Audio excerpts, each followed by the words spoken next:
trying to get rid of me. Okay. No. Voters had a different say in that. Luckily for me. All right. All those in favor signify by saying aye. Aye. All right. Passes unanimous. So we are at adjournment.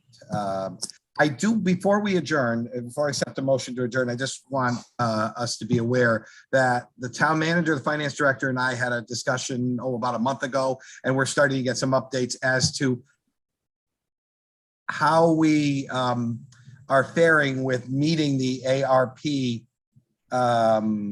rules and regulations and allowable expenditures.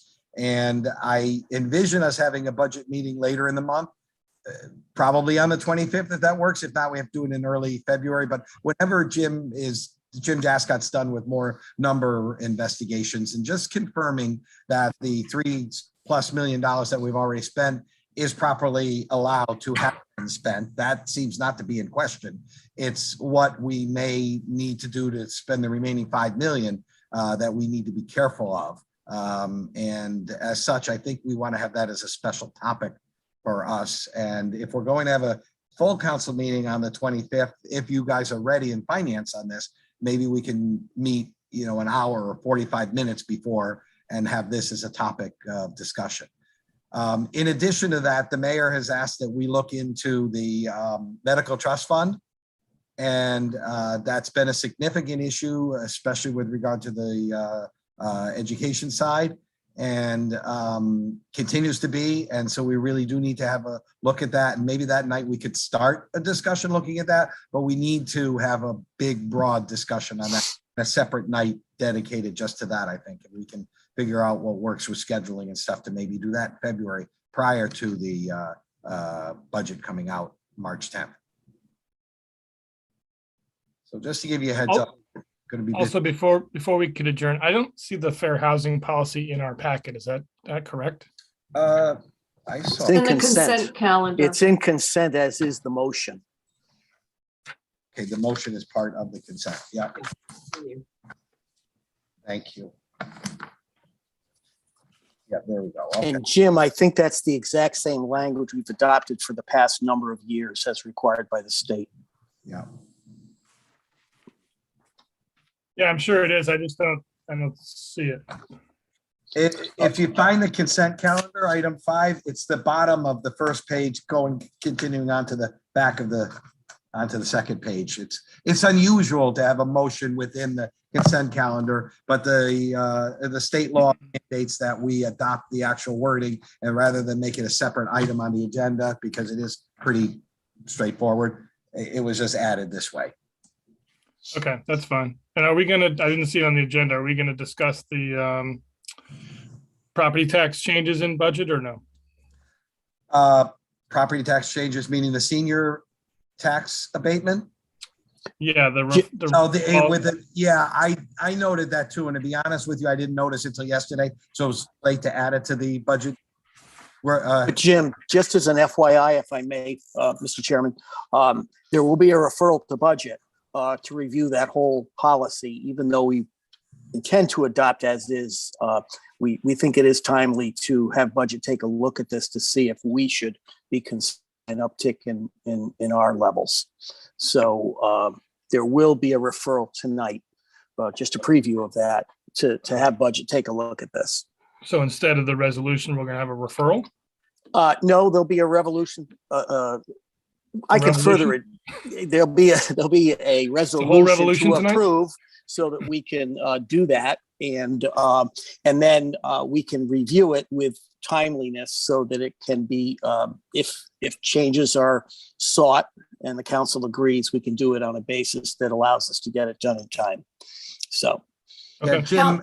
The council can amend any time.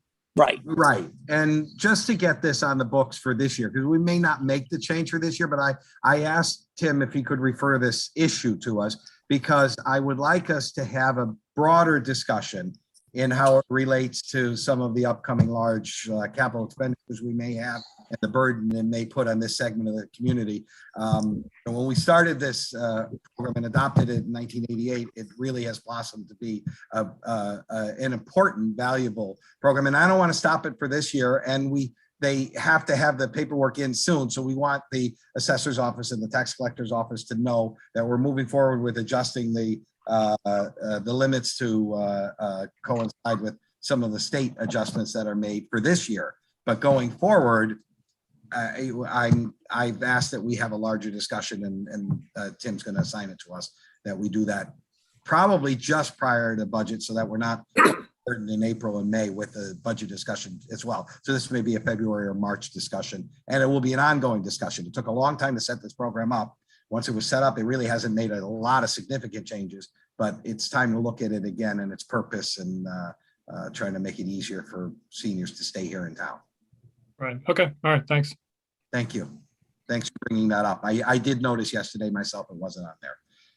All right. Other questions that should come before the budget committee? All right, seeing none, who would like to move to adjourn? So moved. Moved, seconded by Mr. Mylone. All those in favor signify by saying aye. Aye. Is unanimous. We're adjourned at 6:59. Hand it over to the mayor so he can get the council meeting started. Thank you all. Good job, Mr. Chairman. Well, I just modeled what you do on the finance committee of the. Oh, there you go. There you go. Yeah. You're a good man. Hi, everybody. Hello, Mr. Hey. Deputy Hello. Mayor. Wait, Deputy Dog, Hi, where's your label? Deputy Where's your Dog. name tag? Eh, you'll be happy to know I got a negative test today. Oh, good. Well, you're happy to know for sure. I always love when I fail tests. That one. It's funny when a fail matters. Yeah.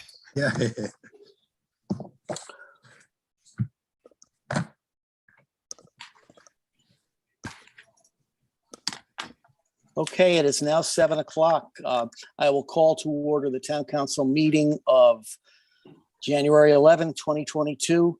We are being recorded by Zoom, and of course, Marilyn's at home taking copious notes, and we can challenge her with the tape. With that, I will ask Arnett, since you're present, to call the roll. Oh, I can call it, Tim. I'm here. Oh, Yep. you're on board. Fantastic, Marilyn. Arnett, you're off the hook. You don't have to remember our names. How could we ever Hi, forget? Marilyn. Hi there, everybody. All right, Mr. Slocum, Here. Mr. Walsh, Here, Mr. Burway, Present. Mr. Jenks, Here. Mr. Mylone, Here. Nichols, Here. Ms. Pavano, Here. Mr. Talbot. No, Peter? Okay, Ms. Developer. Here. Okay, you have a quorum, Mr. Chairman. Okay, we'll start with the Pledge of Allegiance.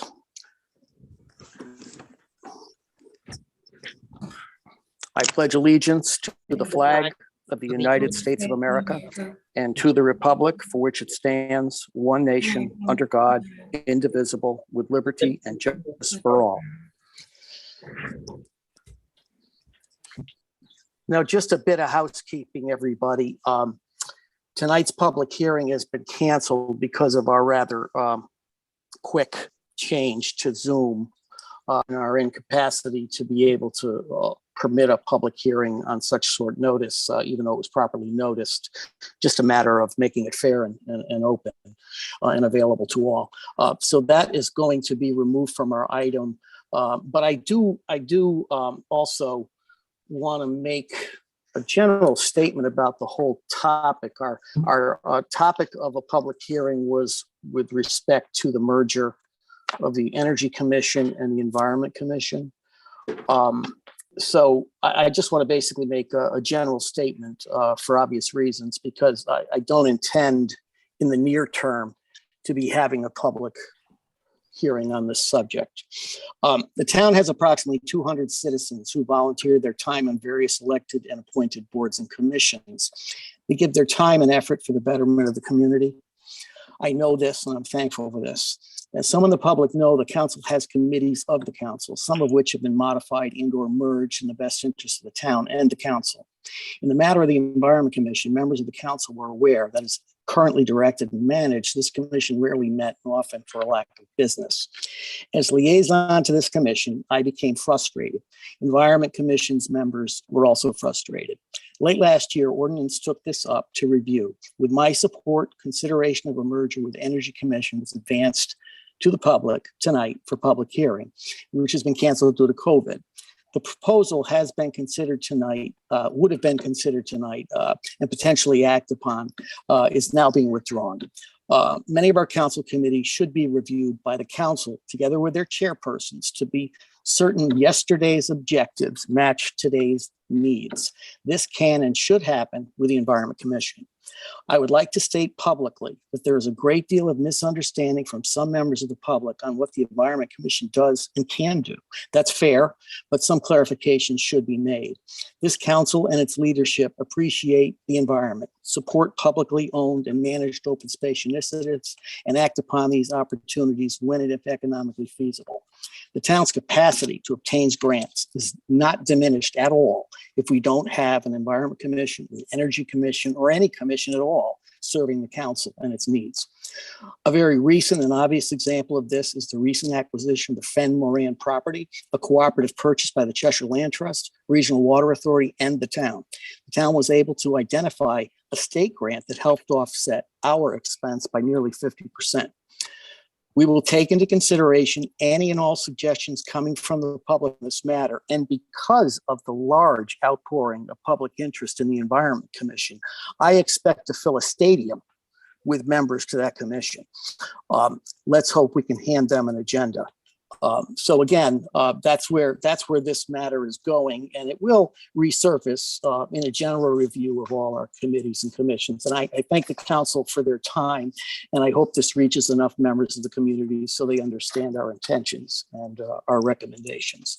So with that, I will move to the regular agenda with one other notation, just for your reference and your crossing off.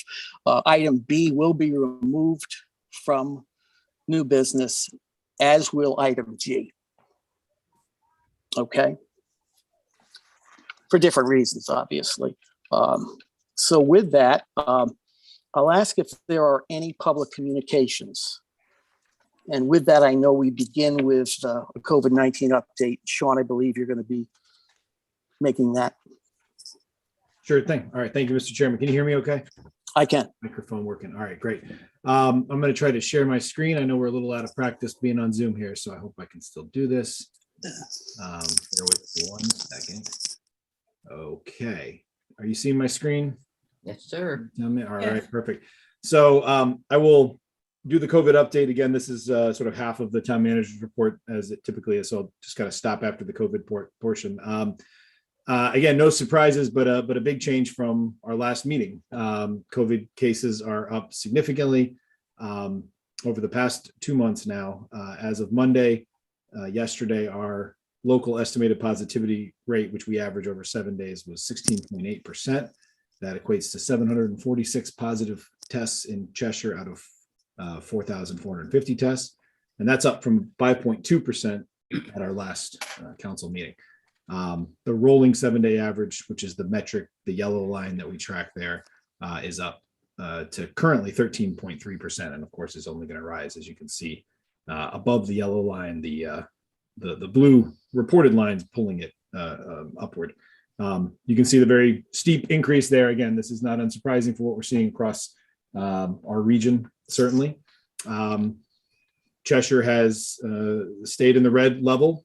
Again, at numbers we just haven't seen before.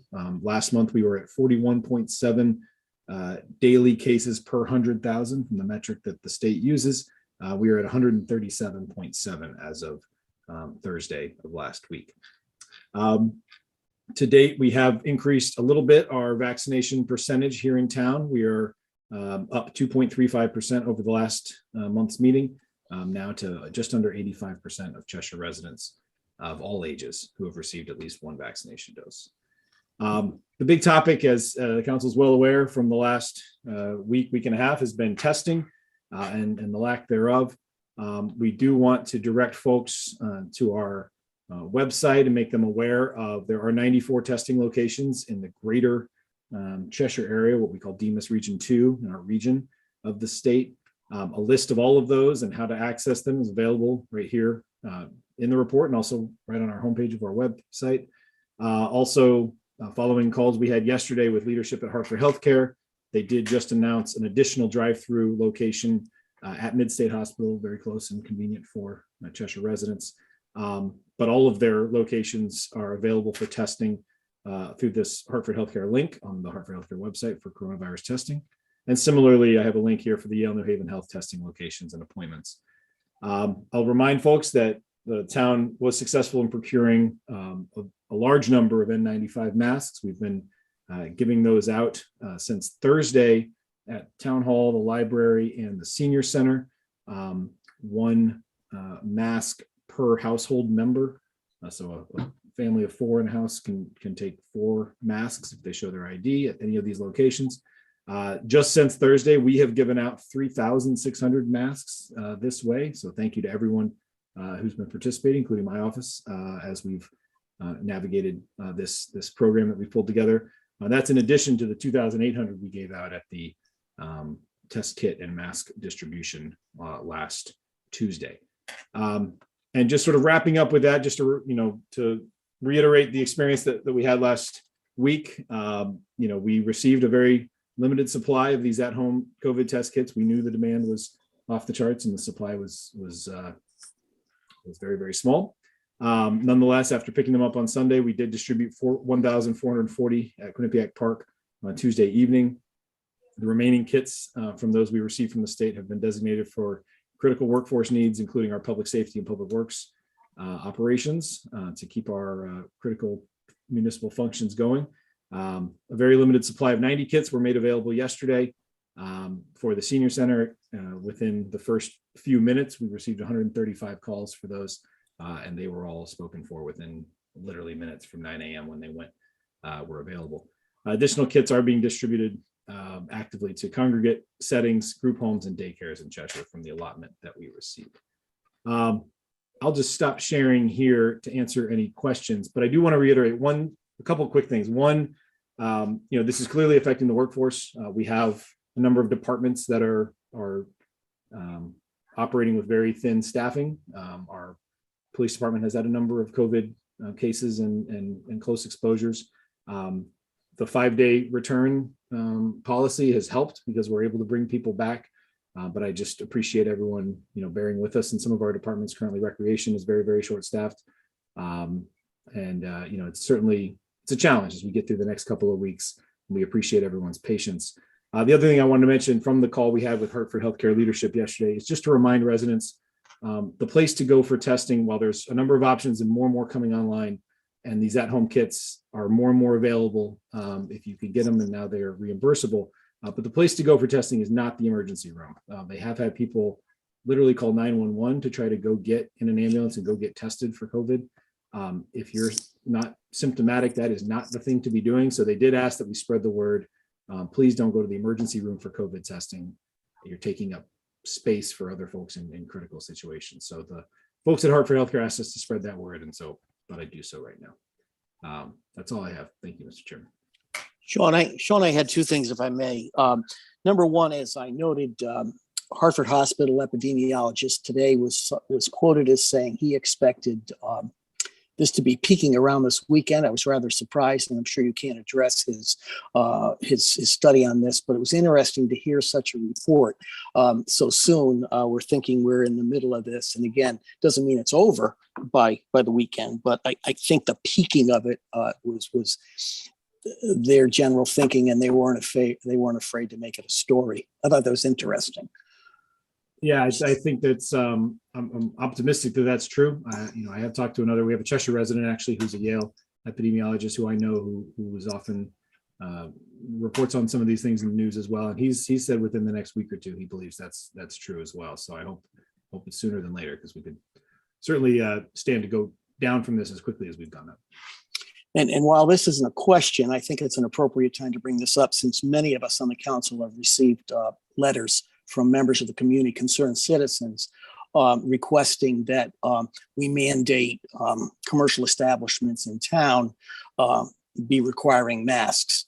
And I know the town's position on that is perhaps misunderstood, that we're ignoring them or whatever, but we do feel, for all kinds of reasons, not only that it's unenforceable, that it's really not in our wheelhouse, so to speak. We're not recommending, we're not going to do that.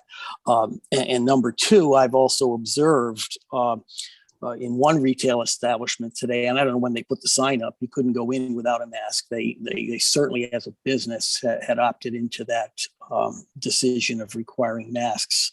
So everyone was wearing a mask, and I see people wearing masks all the time. But Sean, if you want to amplify or restate the way I stated it, what the town's perspective is on enforcing a mask mandate in commercial establishments and private property owners. Yeah, I mean, I would just say, this is something we certainly don't take lightly. We've grappled with this decision, and certainly, the governor has left this to individual towns, which I don't necessarily think is really an advisable way to handle this. But that being said, we have talked to towns that have done it before and what their experiences have been. Some of those that I've talked to are not planning to re-implement because frankly, of a lot of challenges with enforcement, a lot of burden falling on sometimes the frontline workers, the wait staff, or the counter clerks who have to enforce and confront folks that are not following the rules of the town. And it puts the public safety and our police officers in a difficult spot of enforcement. Again, something they're more than willing to do. But as I said before, that resource is also very thin right now for us. And I think putting them in additional confrontational situations is not great. We really encourage mask wearing. I hope people continue to wear masks. We're giving out, as I said, over 6,095 masks in just the last week. I hope people continue to wear them and are as safe as possible, but mandating every private business to do the same as we've done here in Town Hall, I don't think is what we're going to be doing in the near future. Thanks, Don. And then Jim. Thank you. And Sean, just to reiterate, the masks that were handed out last week were given to us by the state. The state purchased these with federal money, I believe. We got less than half of what we had originally thought we were going to get.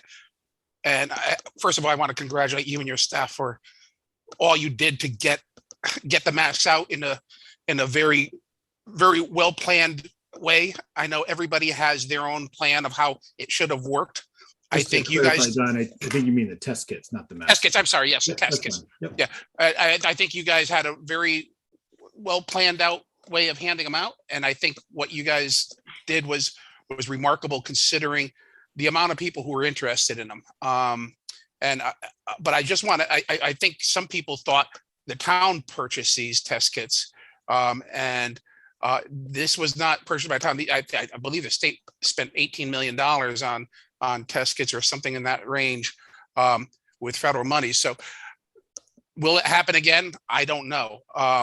But I think you guys did a good job on it, and the town was just given the responsibility of getting them to our citizens. And when you have over 9,000 households in Cheshire and you're only going to be able to make 700 households happy, it's not easy. So I want to thank you for what you guys did as well. Jim? Yeah, thank you, Mr. I actually just wanted to ask Sean, is there any expectation or anticipation of us getting more test kits at some point? Has there been any discussion of any more distributions of test kits to towns? Yeah, so there really hasn't been. I mean, there's been an allotment that went to the Cheshire Public School, to all the school systems. There were some that were specifically for daycares that they arranged a sort of confusing pickup for last week as well from the state in North Haven. But at this point, we don't expect any more. We have been told to reserve those that, this small percentage of what we receive for, again, critical needs and congregate settings and group homes and daycares and the like. The reality is, as we saw with the last experience, even if you get another, 200 or 300 or 400, I mean, unless you're going to have 20,000, there's just really no way to do the same kind of distribution that we did before. I don't anticipate any more coming. I will say, and I think something that's important to recognize, we know there's a lot of folks that were upset. This office has received Noel, Arnett, myself, we've returned probably hundreds of calls from folks who were upset they weren't able to get one through one method or the other, whether it was our senior center, very limited distribution, which again, I would point out was designed for those who are symptomatic or active or have been known positive. That message doesn't always land with everyone. People want these in their possession. People have said to us when we talk to them, they're not symptomatic. They weren't a close contact. They just want to have one just in case, which I fully understand. The problem is there's not enough for everyone to do that. And the messaging, I think, from the very beginning wasn't great. And I think people were left with the expectation that free test kits are coming to them. So it's very hard to not be able to do that. But test kits are available. I mean, as recently as today, I saw myself hundreds in local pharmacies. Now those are starting to be, as we understand it, going to be reimbursed by insurance. And so hopefully, I know that they're not free, but we've had discussions with folks on the phone who are upset, who don't feel they should have to pay for them. So it's not an issue of access to the testing. It's an issue of access to the free at-home test. And so I just want to clarify, you can get tests. There are ways to get tests, and there's more and more coming on with these hospital systems stepping up their testing, ramping up their testing again. But the folks that are upset are mostly upset they didn't get the free one, not that they have no way of getting one, just to be honest. Yeah, and from our own personal experience here, I mean, I think about just a week ago, it actually was much harder to get test kits, and it's become much easier just over the past week or so. So that's a good point that you just made as far as accessibility to these test kits. They are becoming more and more available, and there are more and more appointments too, even though they can be hard to find. But I just want to reiterate what Don and Tim mentioned, that you guys did, I think, in very difficult circumstances, did a very good job. The process was very smooth from my perspective in actually experiencing it. And just thank you very much for everything you guys, the whole team did in making that happen in short notice. Well, thank you. I've said it before. I mean, Public Works, Fire, Police, they did a lot. They took a lot of the abuse there too from folks. I can imagine. We appreciate what everybody did, and Arnett and I were there helping out wherever we could too. Okay, anyone else? I would like to note for the record, Peter has joined us. Yes, They have joined us a while ago. I just don't see everyone at the same time on the screen, so he must have breathed or something. Hi, Peter. So at any rate, if we're all done with the COVID update, we move on to some pleasantries with the introduction of our new town planner, Michael Glidden. Michael, nice to see you on board. Nice to see you without a mask. I did watch you in person, in my home in a mask, and I was wondering what that bank robber looked like, So they're black, so it was hard to see, and very, very blurry meeting that I was watching on YouTube of the Planning and Zoning Commission. I don't know what was wrong with my screen or the camera, but it was extremely blurry. But anyway, Sean, I guess I'll let you take off since you hired him, and you know him, and let's welcome him. All right. Well, I appreciate it. Well, yes, again, we were hoping to do this in person, but again, circumstances are what they are. But yes, I thank you, Mr. Chairman. Very pleased to introduce Michael N. Glidden, who has succeeded Bill Volker in the position of town planner here for the town of Cheshire. Mike was previously the director of planning and community development in the town of Simsbury, a town that I'm very familiar with, and I actually worked with Mike a number of years ago. He has served in the role of town planner for the prior 4 years, having previously also served as assistant town planner and code compliance officer 4 years before that. Prior to Simsbury, Mike served as zoning official and assistant zoning enforcement officer for the towns of Waterford and West Hartford. He currently holds certificates as zoning enforcement official, floodplain manager, inland wetlands agent, aquifer protection area agent, and grant administrator. Mike is a resident of Wallingford, so he too has cut his commute dramatically, is something I can appreciate. And he currently serves as president of their nonprofit downtown association, Wallingford Center, Inc. Again, as I said, I previously worked with Mike. I can attest to his extensive knowledge in the area of planning, his expertise, but also his collaborative, his practical approach to problem solving. I think, again, we know Bill Volker's a big shoes to fill, but Mike is a great person to do so. And interestingly, also Bill Volker came to us via Simsbury. So there's a little, whatever you'd call that, I guess, sort of flow there. So maybe he's moving from AAA up to the big leagues here in Cheshire, just like Bill did before. So we welcome Mike, and hopefully he'll be able to meet you all in person very soon. We appreciate him being on board. Thank you, Mike. I will point out a few members of the council served on planning and zoning. So some of us know a little bit of what you're talking about. Once in a while, it always changes, and it's a lot to know.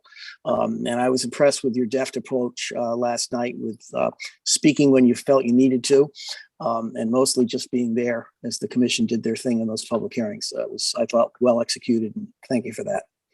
But we'll see you around the bend with many, many questions, I'm sure. I look forward to working with you. Good. Thank you. We look forward to meeting you. John. Yeah, I'd just like to say one thing, being in this business and having a planning practice here in the state for many, many years. I would like to say, I don't know Michael personally, but I was happy to hear that we had been able to get him. He has an excellent reputation in the industry, and as being someone who's not only competent, but very fair-minded, and I welcome him to the town. I'm just hopeful that Simsbury doesn't start poaching some of our best employees in the future, because it looks like it's been a one-way street. So getting a little nervous about it. So I can't see everyone on my screen. So if someone has to make a comment or a question really throughout the meeting, if they would just say Jim Jinks with a question, Mr. Chair, I would love that, or whoever they might be talking about. So is there anyone else? Well, Mike, welcome aboard. We'll see you down the road, down the hall at least eventually. And with that, I guess we can move on to any other business. There's none there. So unless there's public comments, Arnett, I'm sure there's a dearth of those tonight, correct? Just checked again, there are none. Thank you very much for that. Very quick. Okay, we now move on to the approval of the minutes of the special meeting of November 16, 2021, the minutes of the special meeting of December 6, 2021, and the minutes of the regular meeting of December 14, 2022, with a correction that was so noted in your packets. Do I have a motion? Move as So amended. moved. Thank you, Mr. Talbot, for the motion. Who seconded? Was that David Veliver? Thank you. Yes. Any conversation, discussions, or issues unnoticed? Okay, with that, I'll call for a vote on the motion. Tim, Oh, it should be December 14th, 2021, not 2022. Yeah, we don't want another correction. That's true. That's true. I actually read that and didn't notice, because I've been trying to write 2022 correctly for the last so many days. Okay, thank you for that, Don. We'll correct not the minutes, but the agenda. Corrections. Thank you. Okay, we're ready for a vote. All those in favor? Aye. Opposed? Okay, unanimous. Okay, thank you so much. We move to consent. Mr. Bowery. Yes, Mr. Chairman, thank you. Be it resolved that the town council approves resolution 011122-1, the consent calendar for January 11, 2022.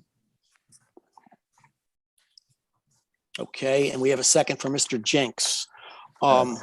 If I could just bring to our attention that this is some very generous gifts.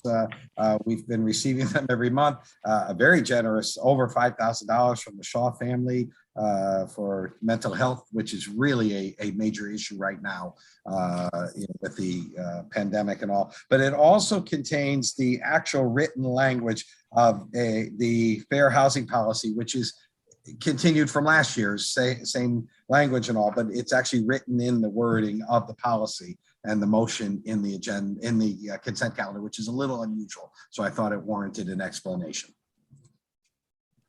Thank you for that, Mr. Bowery. Any other questions? They're not typically, but I know with that be it resolved one, there might be. Ms. Nichols?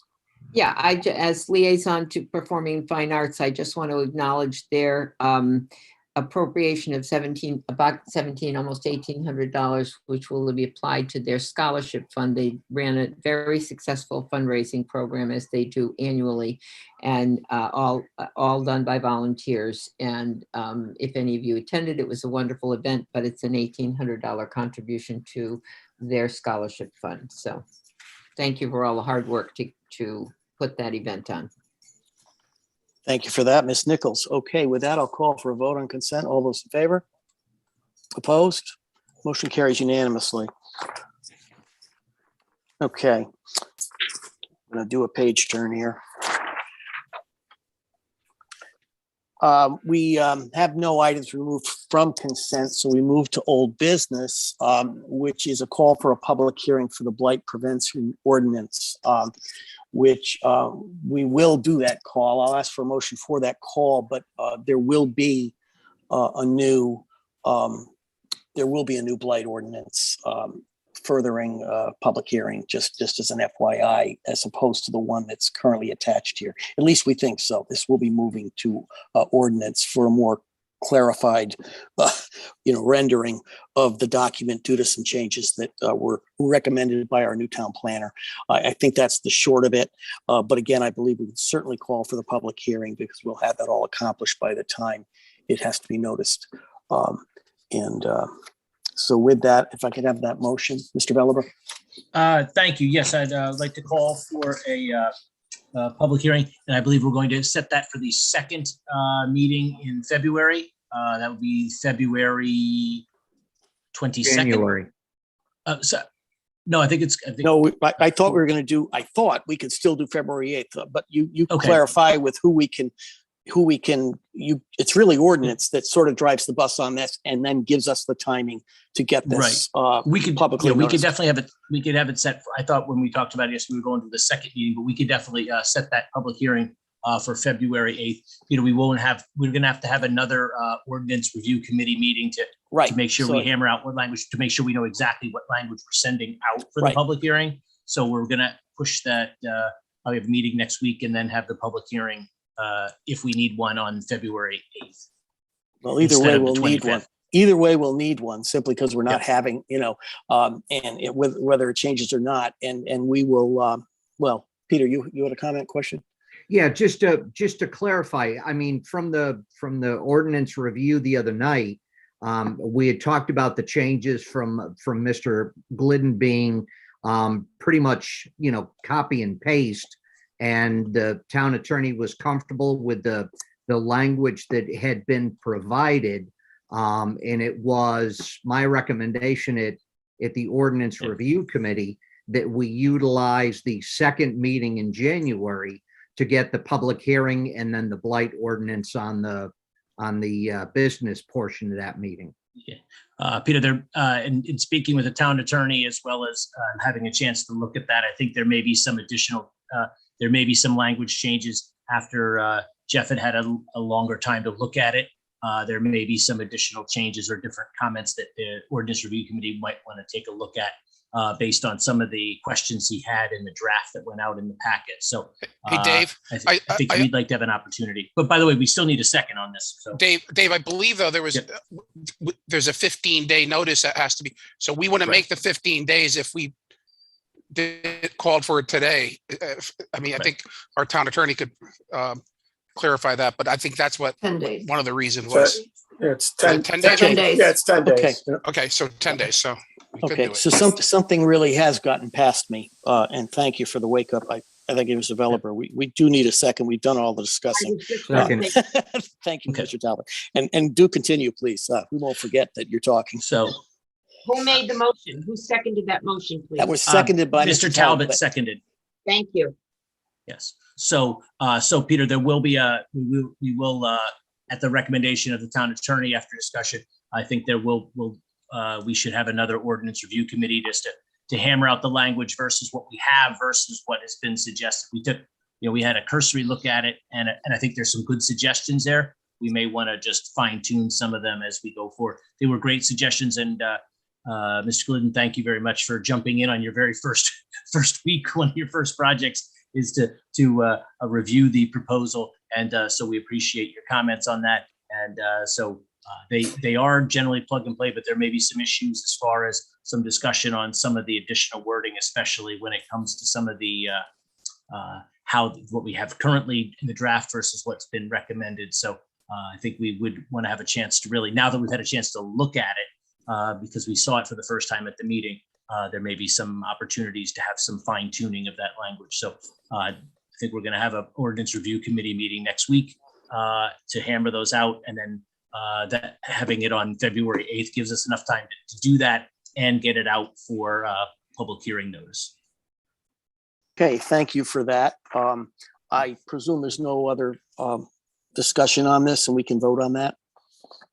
Okay, all in favor? Aye. Unanimous of those present. Okay.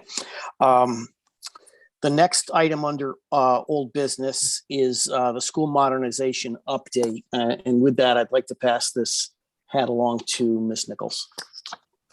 Thank you, Tim. First of all, I'm excited that we've had 2 meetings with a executive team that is just following the progress. I will probably have to pass a little of this back to Tim, and I apologize for that. But for those of you who don't know, in the last 5 days, I've been dismantling a house of 22 years and moving to a new one. And so have not had the time to do quite as much due diligence as I should have this past week. But the progress is moving forward. The Board of Education, I believe, is meeting. Is it tonight, Tim, or tomorrow night? Tonight, their planning committee is meeting. It's tonight. And they are moving forward a recommendation to the board regarding the proposed project for the board's approval. And in our discussions in the last 2 meetings of this executive committee, we have addressed many of the issues that have affected the timeline. I think, did you get the packet out today, Tim? Did Arnett, I was going to ask if you were prepared to screen share some of this. Okay. If you'd like, and if it's okay with you, Sylvia, she can screen share the January 10th summary that we prepared. That basically gives sort of an outline of what was discussed in the meetings of December 15th and January 6th. And I appreciate that, Tim. I just didn't get back to it this afternoon, but I agree with everything that's in that draft that you put forward. And I think it would be helpful for the council to really digest the information that's in there. We have had 2 meetings. We have developed all of the timeline. Like I just said, the planning committee is looking to recommend to the Board of Education the 2 schools plan, and they are expected to vote on it at its next meeting, which is, I believe, the 20th of January. We discussed at length the basic timeline, and we spent quite a lot of time for developing a planning requirements in the grant submission and with the intent to hold a referendum in November. Even as those meetings are happening, there have been some minor tweaks to that since the second meeting, which was just on the 6th of January. So the state keeps coming up with different recommendations and so on. So we are on it. We are changing and reacting to those as we can. We have determined that we are going to need a traffic study for Marion Road, and the estimate from SLR was approximately $9,000. We are also requesting that we do an updated enrollment and redistricting survey, because we've seen changes in the school enrollments in the last few months with a lot of people moving in, a lot of houses changing hands and so forth. So we feel that it's necessary to do an updated enrollment study to make sure we're on task. We have looked very carefully at the birth to 3 programs at Darcy, and have decided that this program is so detailed and so space hungry that we probably will find it necessary to include it in the North End School. The discussion after looking at all of the space needs at Highland School, there was just not enough space to put Darcy into that school. So that changed the program just slightly. That was at the first meeting. And then our timelines are discussed. Again, we keep changing those slightly, but hopefully we will have the project timeline, it will take 6 weeks to get the enrollment and redistricting. Boy, I'm having trouble with that. Redistricting for part of it done by SLAM, which is a new company. The Board of Education is working on all the ed specs for all of the buildings and the sizes of the buildings. They must be included and must include all the Darcy programs in any proposal we make to the state for funding for the grant. So the Board of Education is working on that. They must review those ed specs and get those approved. We have had a discussion that included the relocation of Hummuston. The consensus of the committee was that it was critically important to stay focused on the 2-school program initially, because we cannot let that project wallow. We must make sure that all of the bells and whistles are decided for that particular project, and that the Hummuston program is not in danger of being in danger of not having a space or that kind of thing immediately. Not to ignore the project, but not necessarily depend on that being part of this referendum question. There are several options that are being discussed for Hummuston that include all kinds of alternatives, from a new building on a different site to a new building on the school site to a rental property. A number of things are still on the table, but we don't want to hold up the grant application for that part of the process. So that was our concern. The result of all of that is that we're going to need to come up with some more funds. So Colliers has provided us with a more developed budget as part of the process, and is going to be asking us to approve some additional funding to fund both of those traffic studies and the redistricting study. And some other additional details. I don't know, Arnett, if we have that tonight, but they were going to provide that. She should have that. Arnett, you should have that cover letter from We do Colliers. have those documents. I can call up I can show you. Well, the thing is, if it's just as easy to make sure the entire council receives the timeline together with this cover letter and together with that budget letter, obviously a more formal thing has to go to the town relative to any motion that gets advanced, presumably at our February meeting, because some additional funding will be required. Number one, to hire SLAM. Number two, to get the traffic study underway. And then there's other costs that are itemized in that. So if that goes to council, as we discussed, I think that'll be satisfactory. But I'd also encourage any colleagues, if you have any questions now, run them, because you may have plenty. Anyone? Mr. Talbot. Thank you, Mr. Chair. Not so much regarding the presentation, Ms. Nichols. Thank you. I think you did an excellent job of recapping. My question is more, this is listed as an executive steering committee with the members outside of staff being Ms. Nichols, Mr. Slocum, Mr. Martelli, and Mr. Perugini. Just curious as to how those members were chosen for this committee. I know outside of your caucus that I'm hearing about this for the first time, and there apparently has been 2 meetings. Just curious as to why that membership was chosen. Obviously, it's Council and Board of Education. So I guess more specifically, why it's strictly a majority party representation on this committee. Well, fair enough. And in general, it's an administrative level information gathering for to go to each respective body, where any and all final decision making is done by the entire 9 members of the council and the board where it comes into play. So this is really anticipated to be a short run of activity, because once we begin really talking about budgets, that's clearly 9 members of council. And all of that stuff. And together with that, ultimately, a very formal committee would have to be formed, members of the public, user groups, things like that, as well as members of both Board of Education. So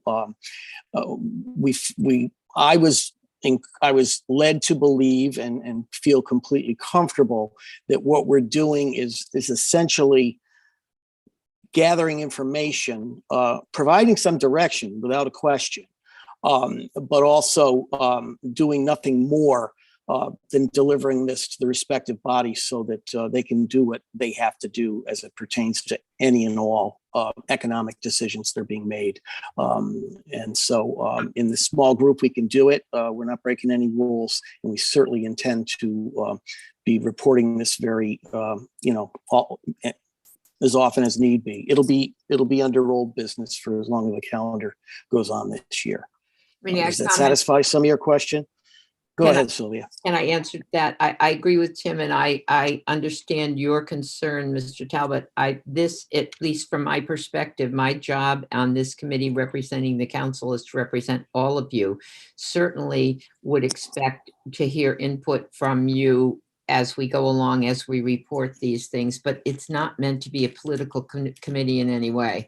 It is simply meant to expedite and make sure that we're following the timelines to get the information together. And when we need information or we need to make decisions at a council or a Board of Education level, that you will be receiving those things in a very timely manner. We've been meeting every couple of weeks, and we will continue to do that just to keep on top of all of the things that are happening. We have a plan.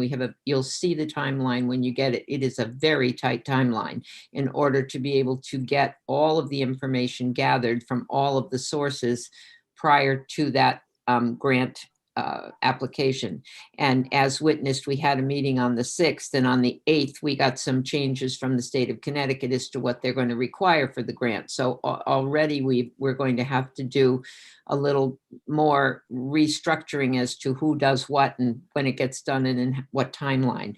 So I hope that you and Jim, as the minority people in the council, understand that for at least from my job, I see this as a reporting of factual information that you on the council will all be apprised of, and there will be no decisions made of any import that will require financial decisions or commitments or anything like that without full disclosure of how we got to where we got in order to accomplish that task.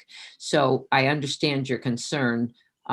It is certainly, for me personally, doesn't have anything to do with a party. It has to do with making sure the project gets moved along in a practical, efficient manner. And at this point, we have a plan. Presumably, the Board of Education will be voting on the preferred plan, and we just have to get it together. There's a lot of very definite timelines and a very short period of time to get it all done. So I hope that makes you feel a little more comfortable. Thank you for the clarification. And again, thank you for the update tonight. I guess my concern was that, like I said, there was a couple meetings held. So if we did have questions or information that we wanted to get to the committee, we were not able to do that. I'm glad that we're going to be receiving some information, and that do you have the next meeting is scheduled, or? It is, and I don't remember the date right now, but it's probably in 2 weeks. It's before February sometime. I don't remember. Do you, Tim? Do you know what the date of the next meeting is? I can't remember. I should, but Peter, I'll make sure that Arnett, who staffed that committee, just get that note out to you, because there's certainly no issue with a schedule being posted. Generally, we've been conducting the meetings usually around 4 o'clock in the afternoon, or a timeline like that. Meeting in chambers, and meetings have taken about an hour, and then there's email exchanges. But I felt that it was very important to maintain some kind of record keeping. So we'll take charge of that, so that you be sure as a council, number one, Tim Slocum doesn't forget anything, and number two, Sylvie doesn't forget anything, and we get it right. And so we can all be voting comfortably when it comes to a vote on this and a vote on that, which will include a couple of votes on contract money, with SLAM and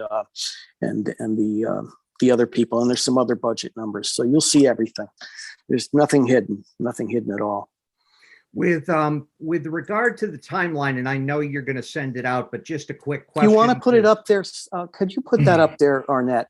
Because I understand it's a big deal if you can put it up there. I wish it was available to show you in color, but it is perfect. He included it. So the one I printed was the printable copy was black and white.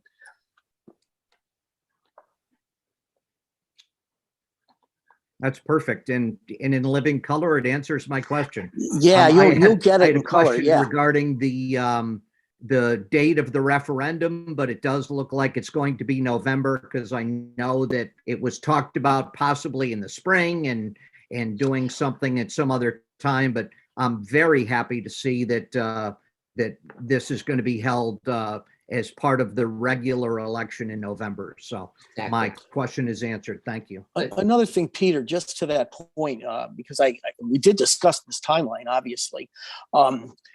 The idea, say, of doing this in September and doing a redo in November, I mean, if that was possible, you can't do that. If it fails once, you got to have a new grant application. Right. So this whole thing is going to be a real sweat equity thing for the council and the Board of Education and the public. We really got to get it right, get it sold, and get it out there. And that's why it seemed the most sense to go to the November 8 election cycle. You get, like you said, the most people, and we will have had enough time to make it what it is for them to understand. Anything else from any member? Because I no longer see anybody. I'm looking at what we're all looking Jim at. Jinks has a question. Yes, Jim. So thank you, Mr. Chairman. On the updated enrollment redistricting study, do you have an expectation of when that might be delivered? About 6 weeks. About 6 weeks. And I think in addition to that 6 weeks, you got to add to it that we won't vote on that until February 8th. If they get us something sooner, I suppose we could put it on a vote for our 20th meeting. Sean, I have some questions about what we've spent and how much we're going to spend too. I mean, so about 6 weeks from now, you're saying? No. 6 weeks from the study. We have to budget the money and then sign the contract. We do have a contract, that you'll all see. And then as far as the, it sounds like we'll be adding space to the square footage of the North End School. Is that what I heard? Mm-hmm. And when do we think we might have the Board of Education estimate on the cost of the school? They're working on it now. They're looking at the ed specs to see how it will fit into the current plan of the school. And there will need to be a slight, I think, and they haven't come up with an exact number, but an enlargement of the space there to accommodate the needs that they have, but it will depend on the type of, not so much the classrooms, but the auxiliary needs of that study, where they have extra space for parental meetings and that kind of thing. So the Board of Education is working on that. Hopefully by the next meeting of this steering committee or whatever, they will have come up with a fairly solid plan for that space. It has to be done. If you look at that timeline, I think it's on there. I don't see it in front of me again, but those are all indicated in that timeline in smaller segments. So that's actively happening right now. And that will change the cost probably to some degree. But until they can develop the ed specs, we won't know that. Okay. And I would just like to just follow up on what Peter was asking as far as the executive steering committee. We've had an SMC that was bipartisan, to this point, the council and Board of Ed been working together. It's been bipartisan. I think just for the sake of continuity, I think it would be nice to even have the steering committee be bipartisan. I'm just making that request that we do that. Well, I'll be more than happy to take that under review, really seriously. But I I'm comfortable with the basic size of the group. Does it create a complication? Do we have a special committee? Arnett, do you know the quick answer? Sean, do you know the quick answer if we suddenly add a third member of the Board of Education and a third member of the Town Council? I'm not sure. It depends on how it happens. Technically, this is an administrative work group. Right. And there are members of the council and the Board of Education who have been invited to join the administrators. I don't think, as long as it's not 3 members of a council committee, you would not have a quorum issue. And I think it would be possible, but I would feel much more comfortable if the town attorney would weigh in on that as well. Do you have anything, Jeff, or you need to think about that? Is there a resolution? The creation of the SMC predates my appointment. Is there a resolution through which the SMC was created that established what the composition of the SMC should be? There absolutely was. It was quite dynamic. It included members of this, members of that, the public. Okay. They had quite a charge. It was a much bigger, and I would have to say, just the scope of their work required more people involvement, and they were making more global type decisions to be ultimately passed along to the council and the Board of Education. We've arrived at a single point. We're working on sort of some of the detailing now and trying to keep this thing going. It's not a debate society that's sitting in on this meeting. It's basically just to pass it along. Anything further to say on that before I bring in Dave Barry, who's right? If you could just, Arnett, if you could just send me that resolution, I'll take a look at it and give you an opinion. The original SMC resolution? Yes, please. Okay. And just to amplify, if I could, I think the town attorney would be interested to know that their charge has been dispensed with, and they have been disbanded as of April. So they are no longer a council committee. Okay. So that may factor into your consideration. Sure. Members of the committee.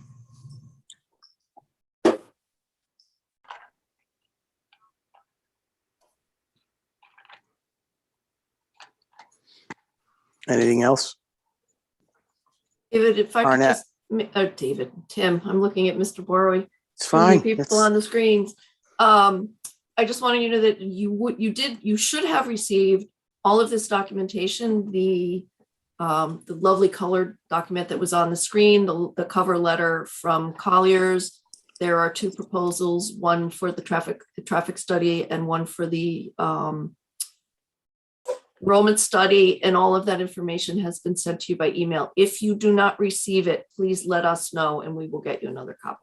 Yeah, there'll be nothing that we see that the full council and Board of Education doesn't see as necessary. They sort of have their wheelhouse with the ed specs and stuff, and I'm not sure you'll all be seeing those unless you request them or go to their website, but whatever. Did anyone else have anything to add?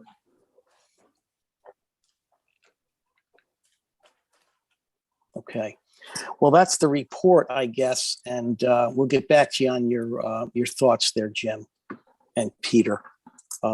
Appreciate that. Okay, no trouble at all. I have to move a few burdensome pieces of paper to find my agenda. Okay.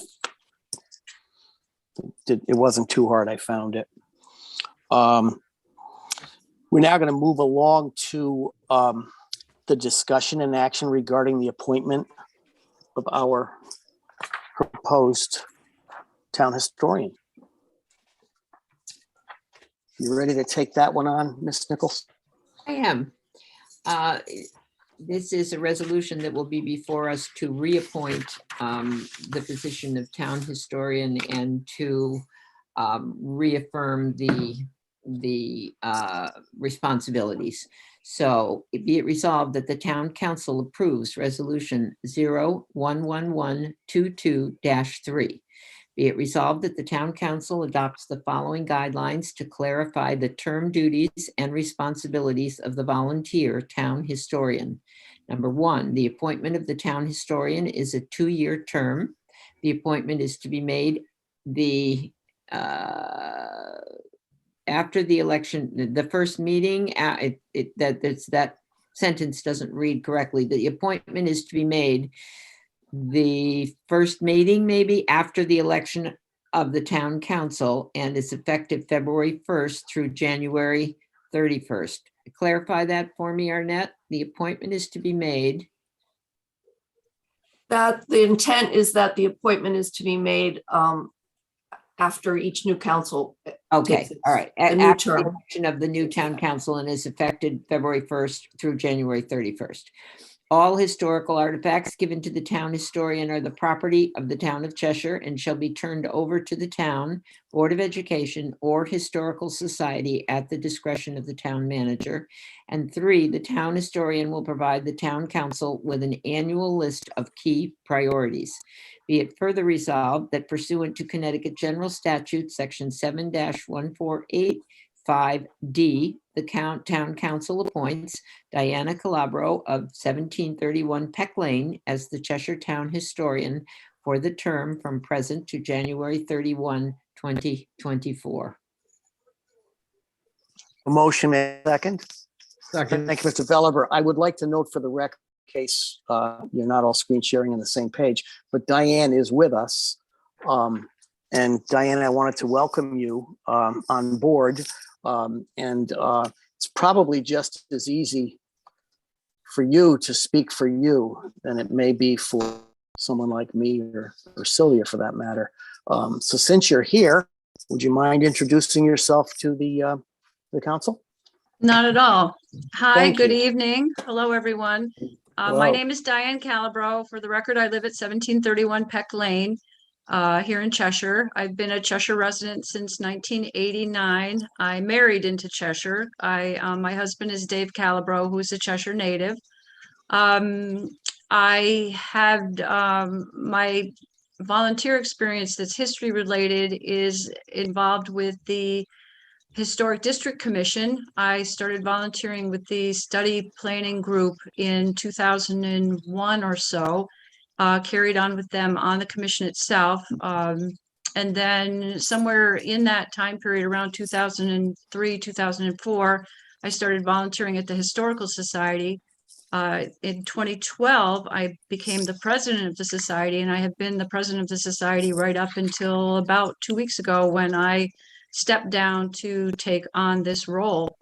I have a bachelor's degree from Albertus Magnus, so that's a local, kind of a local college situation for me. My master's is an MBA from Quinnipiac University, and I retired about 2.5 years ago from Bristol Myers Squibb in Wallingford after 25 years of service with that company in oncology and drug supply. Most notably, I recall a high school history teacher saying to me that I was a history lost cause. Ha ha ha. I've kind of turned that one around, but I'm excited about the opportunity to be the town historian. I'm following some really big shoes from Janae Chesnow, who was an extraordinary historian for us. I've reached out to Janae to see if she can give me some guidance on the position. And I also reached out to Walt Woodward, our state historian, to see if he could also provide me with some guidance and direction.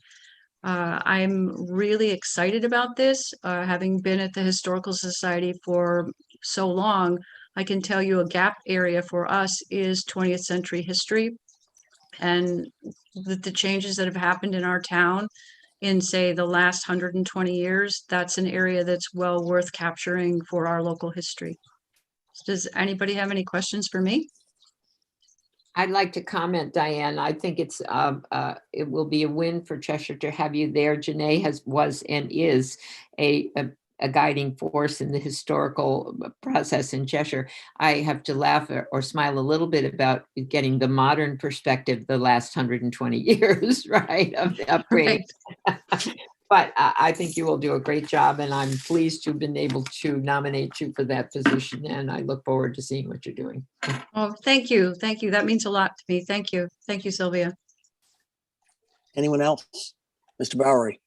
Just briefly, having worked with Diane on several projects with our scouts and the Historical Society, I think she's a great addition to leading the history of our town and compiling it, and the respect she shows for it. And as I've watched her train the scouts and get them to do what they need to do at the Historical Society, I think it's just a great asset to the town that you've taken on this new role. So thank you. I have to say, those Boy Scouts are my favorite volunteers. Yeah, They really are.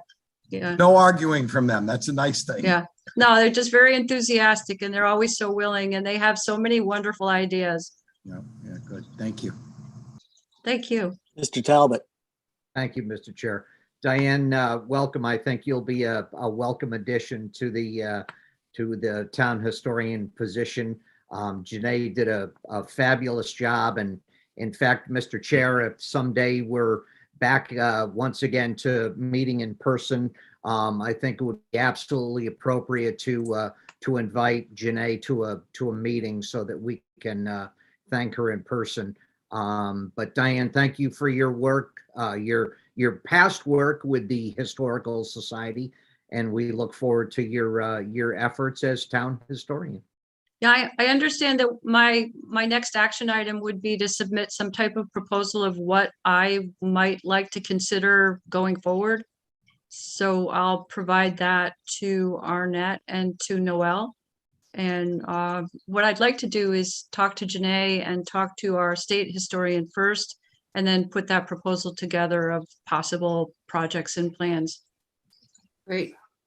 Was there anyone else before I made a remark or two or comment? Okay, Diane, of course, I have known you for some time. I remember you taught me how to develop a web page for the Cheshire Land Trust, and I sort of borrowed a lot of your help and maybe even your software for a time, and that was extremely helpful. And I got to know you a little bit. You may have forgotten about that, but it No, mattered to me anyway. that's back when making a website was really intensely involved. We were coding. You were very good at it, but I guess that's what pharmacist type people can do, development people like that can do in your business. But anyway, we've enjoyed a nice relationship in that regard. But also, I recall one of the things you mentioned to me when you'd expressed an interest in this. I think your first letter was delivered to Rob Orris, our former chairman and past member of the council. You mentioned how you thought it was important to try and develop some oral histories of members of the community that might have served in Vietnam and or some of these other places before we lose some of these precious opportunities. I thought it was a tremendous idea, and one I would hope that you don't forget suggested to me. I know how difficult that might be, but it might be a great thing to do. Well, I thought I would approach Elam Park and I would talk to Stephanie at the senior center and see who might be interested. The society sent out a mailing that, Tim, you'll probably get that in the next couple of days, asking people if they'd like to be interested in an oral history project with myself as the town historian. So yeah, I'm kind of rolling that one forward because time is precious and I won't have that opportunity for much longer. Glad we did get around to the vote. We haven't voted yet. We're doing the discussion thing as I'm thinking about this. But I think we'll do the vote anyway.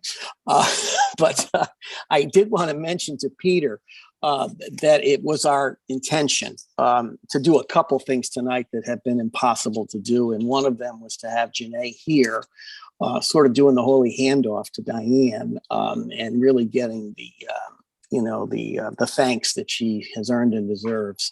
And we'll be doing that when we think it's safe. I've talked to her about that. And she knows I think she knows she's appreciated. I do think that, but safety first. So anyone else? Okay, I'll call for a vote on this appointment. All those in favor? Aye. Aye. It looks to me like this motion passes unanimously. Thank you very much, Diane, for sitting through some of the other minutia that was necessary before we got to your position, but it's good that everyone know what we do around here. Yeah, I was glad I'm just not leading the meeting. I'm happy about that. Well, we've all become somewhat expert on even doing these meetings just because we've done a few of them. I mean, we're entering our third year, I think. So anyway, well, thank you, Diane. If you want to hang in, fine. If you disappear, no one will care, and we would understand. All So, right. okay. Thank you, everyone. I appreciate this. And again, I'm looking forward to a really outstanding opportunity. Thank you. Take care. Thank you. Welcome. Have a good night. Good job. Bye.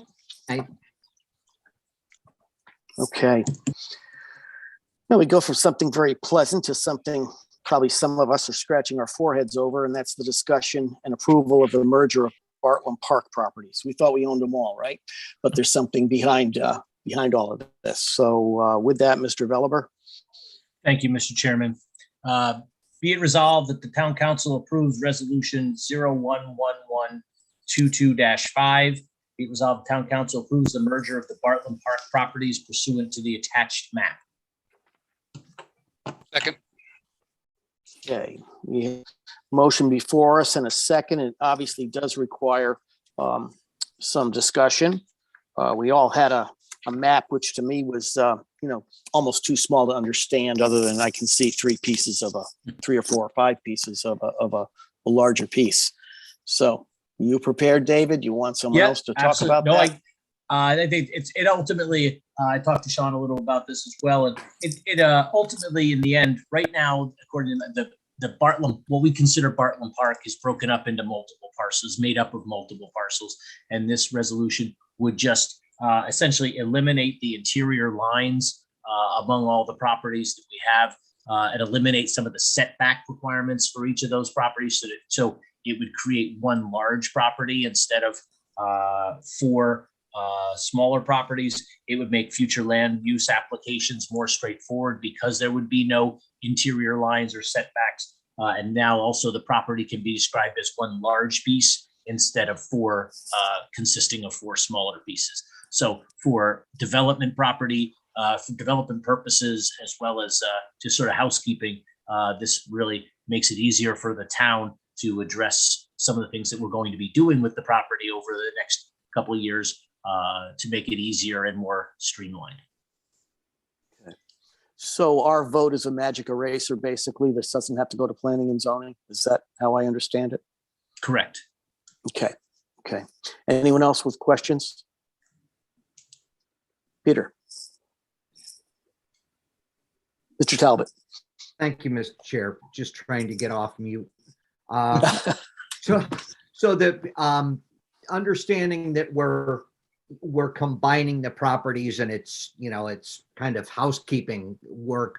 But my recollection was that there was some sort of, when we purchased the additional parcel, that there was some sort of naming right. We probably should keep that on the radar and just as we begin to develop this this parcel that was passed at referendum last November, we should take a look at that or revisit it just to see what our obligations are regarding that parcel. That's a very good point, Mr. Talbot. One which I think even came up in some of our referendum conversations, when this was pre-referendum. So I don't think that comes off the radar. How it's applied, perhaps Sean, you have something to say on that, or when it has to come to be. But someone will have to be on that. Yeah, I mean, it's very much still on the radar. We have that clause from the purchase agreement, front of mind in terms of what part or portion of the future development of that parcel is going to be named for the Chapman family. Very good. Thank you, Mr. Chair. Any other questions, Mr. Bowery? Hopefully that's interesting, because I wasn't around during the purchase of the last 10 acres, but I was around when we originally purchased that original land, 30 acres, and in the mid 80s. And we knew that we were going to get the other 10 acres someday. We had the first right of refusal on it, and with the intent of having it be one big parcel. So I hope we're not going to have little sections of little parts of Parkintown that are going to be named for this part or that part. I hope it's going to feel like it's one unified park. Yeah, this was part of this, but this was actually part of the purchase agreement. And there was an understanding that we didn't have to rename the park. We didn't have to make it Bartland, whoever park, that it was going to be something more dedicated and focused really within that property, that sort of acquired piece. And I think we've thought of a few things that might be appropriate, maybe the amphitheater or something like that. I mean, that's just something I throw out. I don't know if there's been formal discussions. I'm fine with that. The Chapman family deserves their respect. A long time Cheshire family has been around, they were around for generations with the farm and deserve respect. They just would hate to have a confusion as to what that 40 acres is, because it was intended to be all together at one point, sooner or later. Yeah, no, you're right. And I'm sure. Okay, we'll thank you. That. Ms. Nick. Tim? Yes. I think, David, one of the things was perhaps a garden or a bench or something was one of the things that was brought up as just a certain small area within that park would be dedicated to the founding. Mrs. Chapman, basically. I think it was Mrs. Chapman. Mrs. Chapman, yeah. So I think that's not it's something we're aware of, but not our thing, right? Even the almost poetic would be the community gardens, because they were farmers and that. So you work something out. As long as I'm assured that it's a section and not the whole thing, it won't be confusion of the park. I appreciate the clarification. Oh yeah. Yeah, I don't think we would have ever bought into that. Thank you. Because it does go back to the purchase. Okay. We have to vote on this, guys. So, and gals, all those in favor? Aye. Aye. Aye. Opposed? Motion carries unanimously. Okay. We're now set up to go to approval of bidding requirements, which is D under new business. Mr. Bowery. Thank you, Mr. Chairman. The Budget Committee earlier reviewed and recommended for your consideration the following motion. Be it resolved that the Town Council approves Resolution 01-1122-6. Be it resolved that pursuant to Section 7-8C1 of the Town Charter, the Town Council amends the requirements for sealed bids for February 1, 2022 through January 31, 2023 to $20,000 from $15,000 bid limit for non-construction related services, and a $40,000 bid limit from $30,000 for construction related services. And be it further resolved that in accordance with Section 7-8C9 and Section 7-8C10 of the Town Charter, the Town Council authorizes the town manager, his designee, and the Cheshire Public Schools to purchase goods or services for the town without bids through the state Connecticut Department of Administration Services and through or in conjunction with other municipalities, qualified bids or RFPs, and regional and federal government purchasing entities, including but not limited to the list that you can peruse yourself. Second. Thank you for that. Thank you, Mr. Jenks, for the second discussion. Briefly, at the Budget Committee, we felt that this was simply keeping up with inflation. When these numbers were originally set, it was a certain number. I think Mr. Milone commented that he remembered when one of them was $5,000 and it's gone up, and it's inflation. We want to keep the operations of government running efficient and well, but we also want to continue our oversight. I think this is a good balance. Any other questions? Okay. I'll call for a vote then. All those in favor? Aye. Opposed? Motion carries unanimously. E, discussion and approval of Planning and Zoning Commission decision to opt out provisions of amended CGS Section 8-2. Mr. Belliver. Thank you, Mr. Chairman. Be it resolved that the Town Council approves Resolution 011122-7. Be it resolved the Town Council upholds and approves the resolution of the Planning and Zoning Commission to opt out of Connecticut General Statute Section 8-2 is authorized under Public Act 21-29. We have motion. Do I see a second? Hear a second? Second. Thank you, Mr. Walsh. Discussion. Thank you, Mr. Chairman. This is an action under Public Act 21-29. That act made numerous changes to the Zoning Enabling Act and other municipal land use statutes. Especially in this particular case, we're talking about changes to what are considered accessory apartments. per Public Act 21-29, all municipalities are required to authorize certain accessory apartments as described in that statute below herein, unless they opt out by January 1st, 2023. And so the Planning and Zoning Commission at their last meeting chose to opt out of this statutory scheme. And as a result of that, in order to sort of confirm the opting out of the Planning and Zoning Commission, the town council or the legislative body of the town has to also vote to opt out by a 2/3 vote of the council. And that is what this motion is for. If there's, if people would like some more clarification, I know Attorney D'Onofrio did a nice memo for the Planning and Zoning Commission, or perhaps Mr. Glidden would want to jump in here. Either way, if either one wants to jump in and give a little more background, that would be great. Terrific. Mr. Glidden, you jumping for joy? You gonna say something, or you gonna save it till you have it?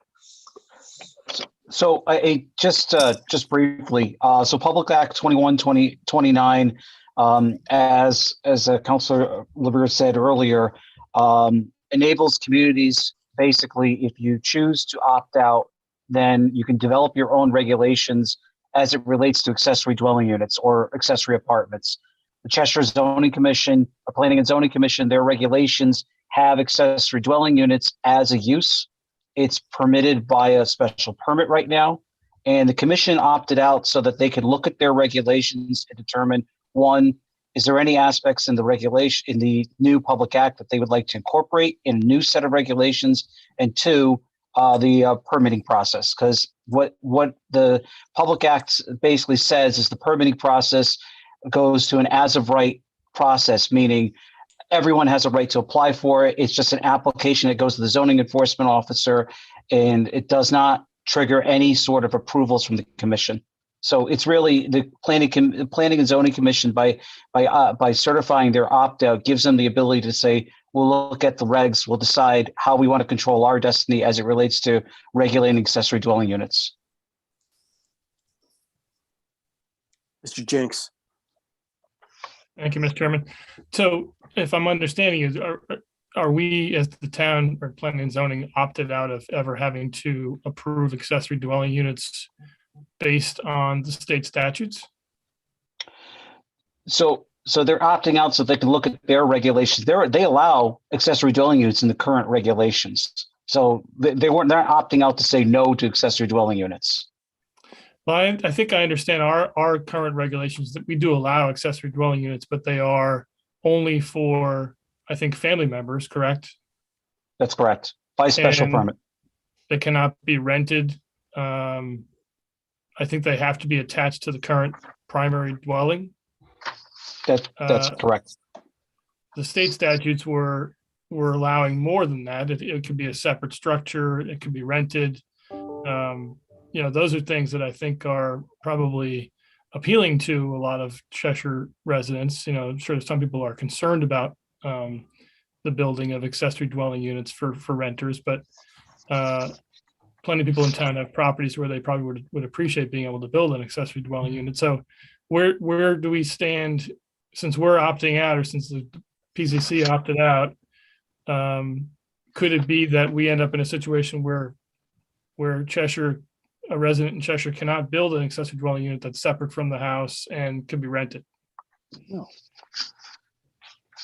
Well, so by opting out, it gives the commission the ability to develop regulations, determine how they wish to regulate the use, whether it be allowing a detached unit, which they do allow additional units, a second unit by special permit in certain residential zoning districts. So you're going to believe they call it accessory second dwelling units on lots containing one dwelling or more. But so it's the ability, giving the commission or basically the legislative body saying, yes, we agree with the commission, you can opt out. Now they can examine the new state law, their regulations, and you can almost either pick which ones they would like to regulate. Could they pick a basically hybrid version where they pick and choose what's in the new Public Act and say, we're going to incorporate it in new regulations? or through a public hearing process, they would develop regulations and however they would like to regulate it. But the opting out gives them the ability to choose how they would like, which would be approved through a public hearing process. So members of the community and the public would be able to participate through that public hearing process in the adoption of regulations. Perfect. Okay. So the opt-out is similar to what I think we're doing with the, potentially with the marijuana stuff. It gives you an opportunity to not accept and reject. It gives you an opportunity to figure out what you're going to do. And they're going to take the time to do it, as I would understand. Yeah, so the recreational marijuana regulations, what they did Monday night, they set a public hearing for a moratorium. So basically, it's taking a pause and saying we're going to look at that use in a specific time frame, a year or so, to say how do we want to, one, do we want to allow it, or two, and if we say yes, we would like to allow the use, how do we want to regulate it? So this also gives them an ability to say, like I said earlier, it's kind of controlling your own destiny. It's saying it's a land use decision that's normally under 8-2, an authority granted to the Planning and Zoning Commission through a public hearing process. They get to choose their regulations. Mr. Malone. Mike, it's unusual that something like this would come in front of us at the council, because this is really a land use matter, which would typically not we'd not have any involvement in it. My question is that assuming that we agree to this, and the Planning and Zoning Commission goes back and looks it over, do they have any obligation, or will they be sending it back to us because we've endorsed the opting out, or is it just go on its normal course as a land use matter afterwards? Then it would actually go back into their court. It becomes a land use matter. So it's them doing their legislative function as a sense of developing and implementing regulations through the hearing process, et cetera, that they do on a regular basis. Okay.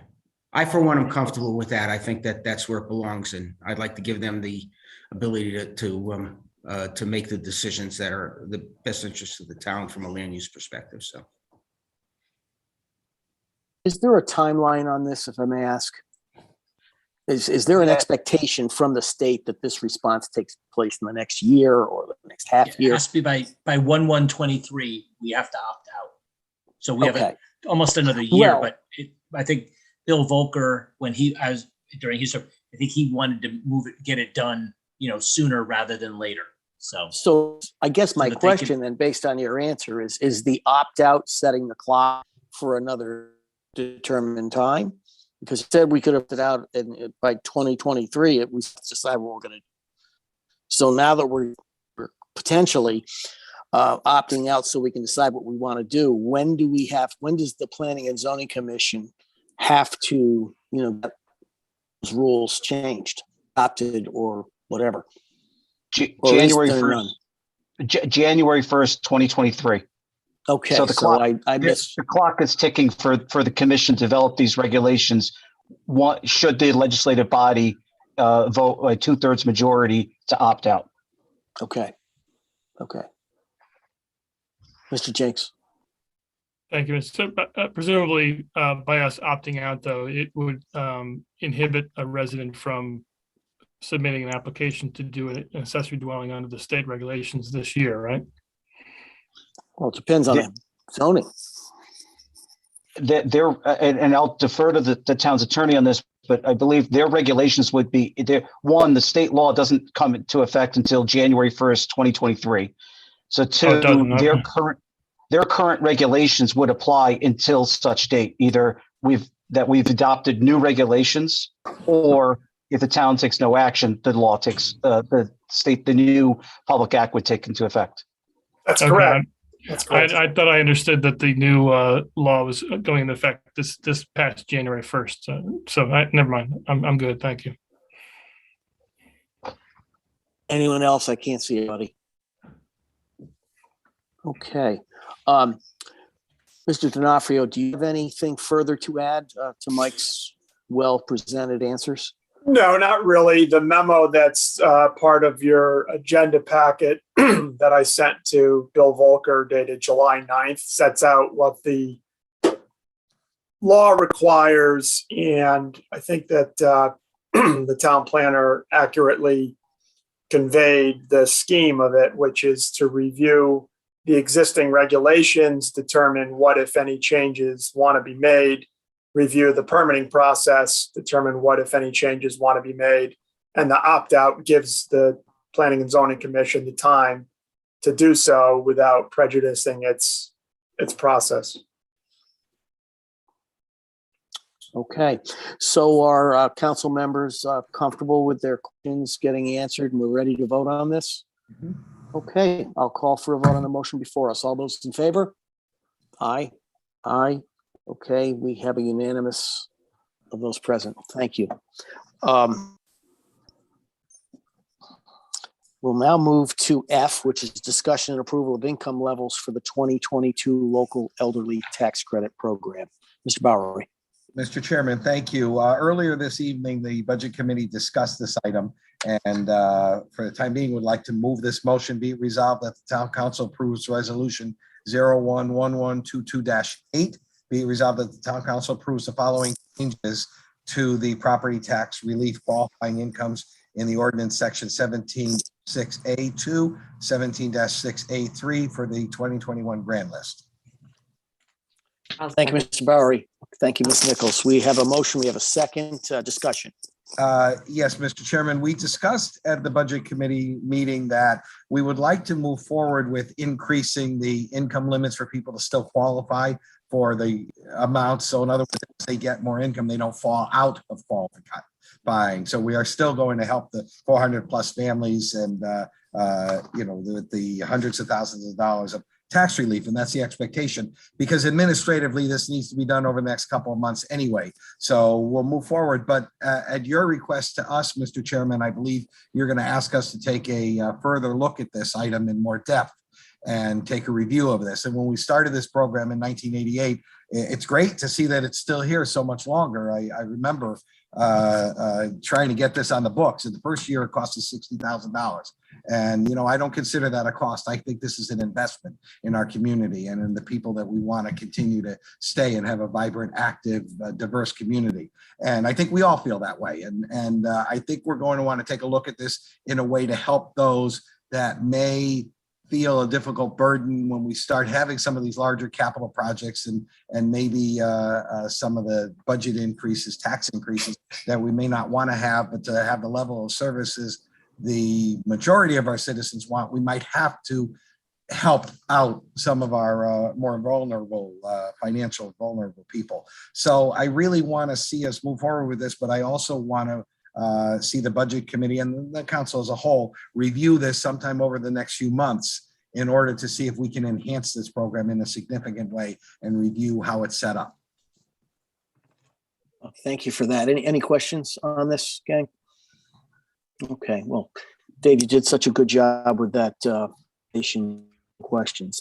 That's a credit to you and to everybody. Okay, so the motion is before us. It's been seconded. There's no further discussions. All those in favor? Aye. Opposed? Motion carries unanimously. Thank you for that. As I mentioned before the meeting started, item G is removed. We now move on to Town Manager Report and Communications. With that, we've got Mr. Town Manager here, Mr. Kimball. All right, thank you. I'm going to share my screen one more time. This will be pretty brief as we covered a lot of what I was already going to cover, but one second. There we are.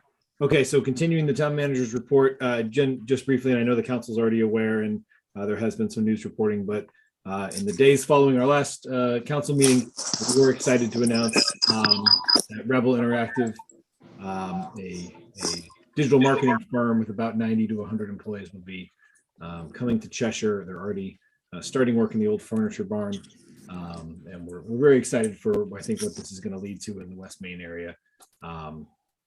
In terms of just additional presence and some good paying jobs there, making great use of that pretty unique and very interesting building there at the Furniture Barn that I think is going to be really positive for the community going forward. So we're excited to welcome Rebel. I encourage folks to learn a little more about them, and we are looking forward to welcoming them here to Cheshire. again, this is no small accomplishment, but the GFOA Award for Excellence in Financial Reporting. I know it seems like it's almost foregone because Cheshire has had the privilege of earning this award from GFOA for now 25 consecutive years. But as a former finance director, recovering finance director myself, I can tell you that this is not an easy thing to get, and they make the application requirements even harder and harder every year. So to Jim Jascott, Gina, and the entire finance team, we just say thank you and congratulations for again earning the GFOA Excellence in Financial Reporting. I did already mention and introduce Michael Glidden, so I will skip right over that. In your packet, be sure to check out 2 additional closeout reports from the Public Building Commission, one for the utility tunnel improvements and one for the district lavatory improvements, Doolittle Phase 2.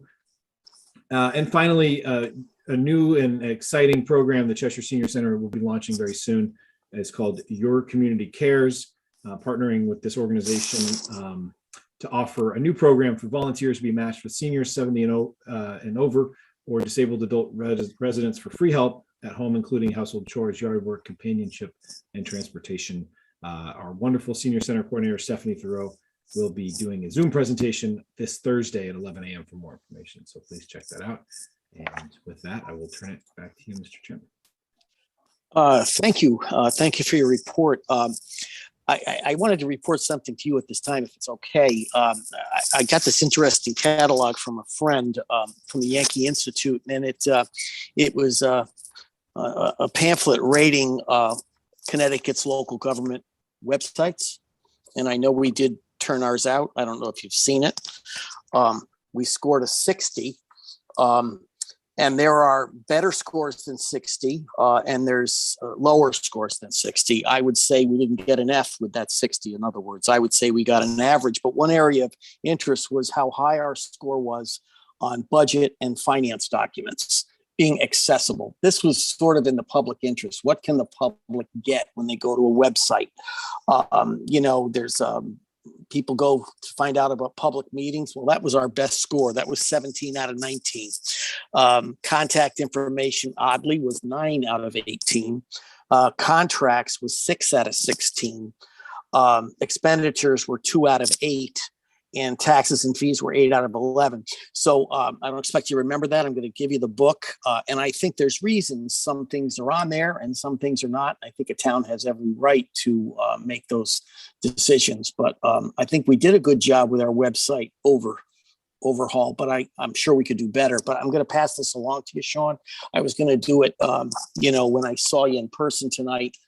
Because there was also another Yankee Institute article. This isn't like bust on the town manager time, by the way.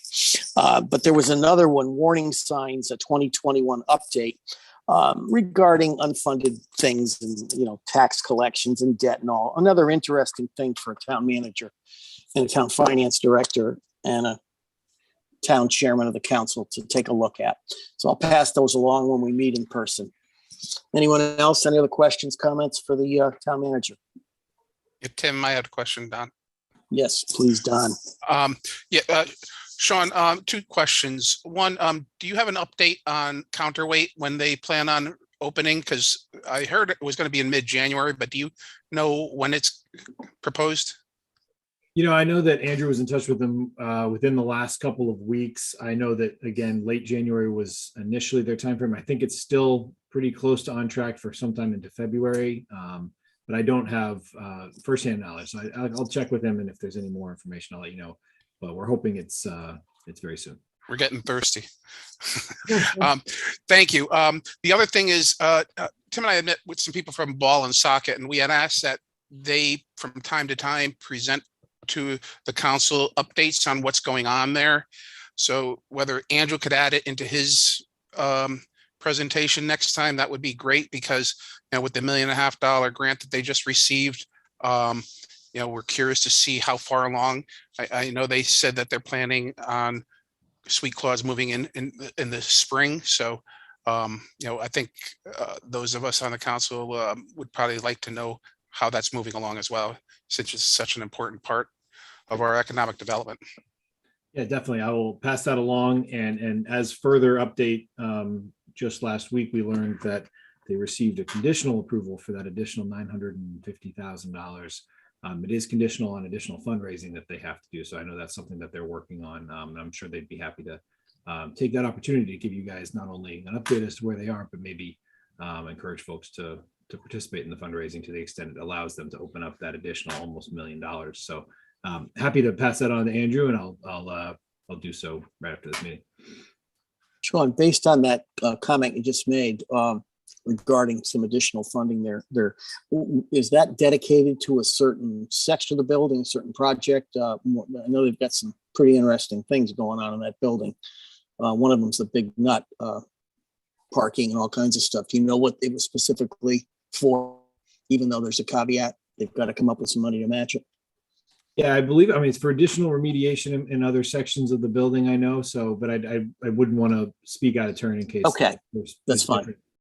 Designs for it, but certainly I know that's something they'd be happy to give you guys an update on and what their plans are to again, try to open up that additional funding. Okay. Anyone else? For Sean. Okay, Sean, I just wanted to use the opportunity to really say thanks to all your staff working so hard in the town of Cheshire to try and get things right, especially with COVID and the extra added pressures that it's put on the team and everyone involved. I know the council definitely appreciates it. We understand that it's difficult. I think this is also impacting our schools tremendously. And parents are obviously seeing this at home, and sometimes comments fly in forums that none of us hold in high regard, but they fly nonetheless.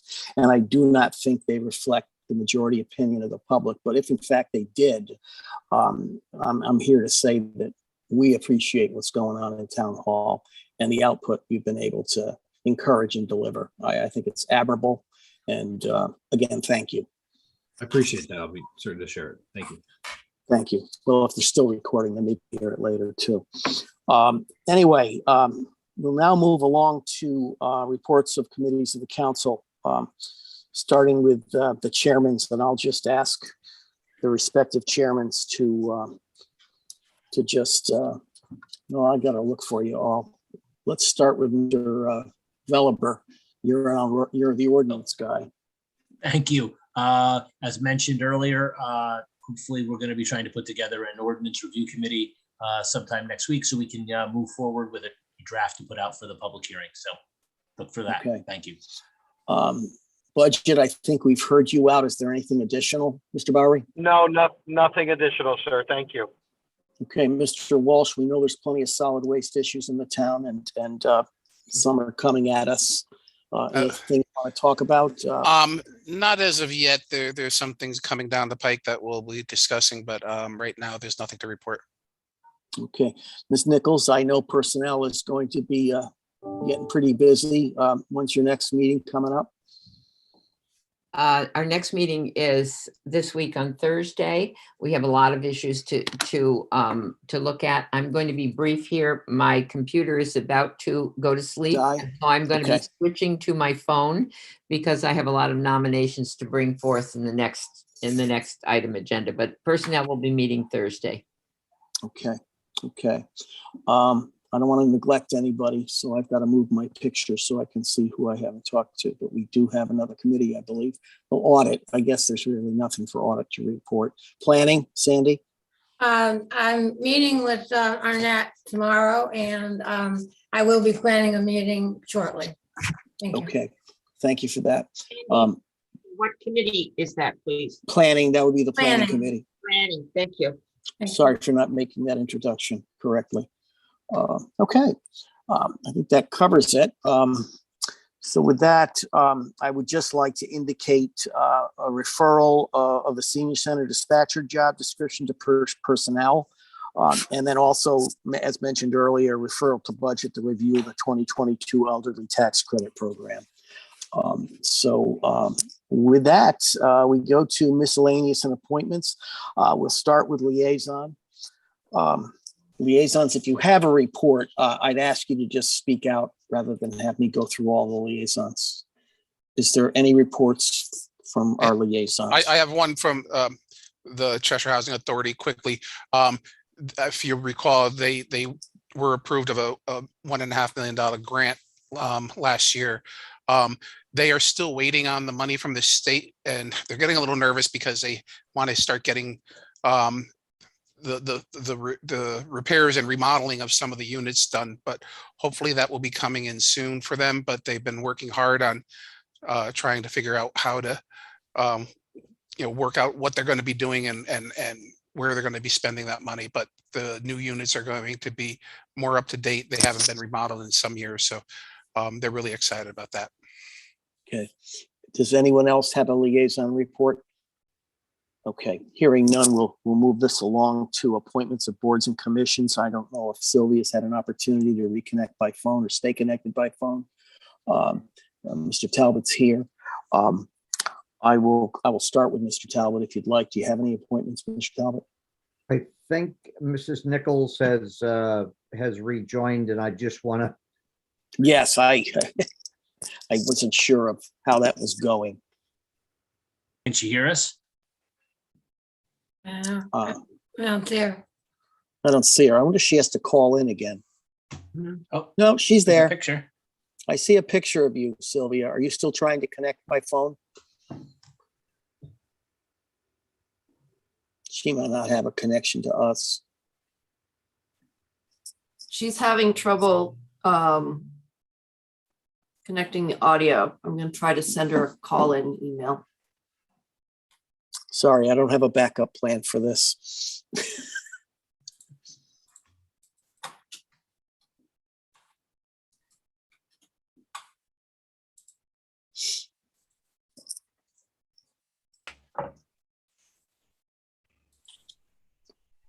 Oh, let's see. Oh, she's connecting to audio, so that's a good sign. Oh, there's a check mark. Can you hear us now, Sylvia?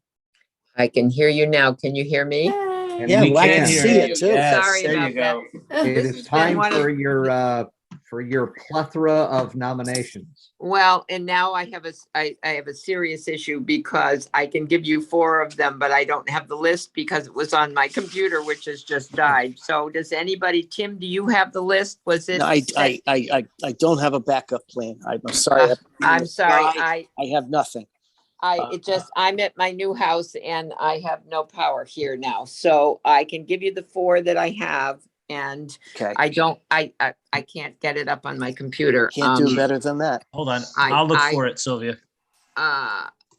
Did somebody else get it? Did one of the other council David members get it? mentioned. David Velaber mentioned. I have it as well, Sylvia, I have it as well. So. Oh, you do? Well, if somebody Yeah. has it, then you can propose them. David?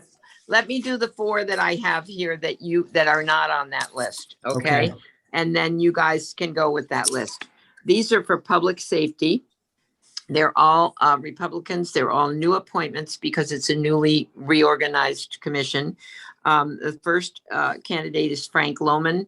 That term is from January 1st, 2022 to January 31st, 2025. Also Lauren Mealy, same term, January 1st, 2022 to January 31st, 2025. Corey Nash from 1/01/22 to 1/31/24, and Guy Darter, same period, 1/01/22 and 1/31/24. So those are all Republicans, and they're all for public safety. Now, the rest of them are in that grid that if you have, I would appreciate that somebody, John or somebody, read them. I have them. If someone else would like to read them, that's fine.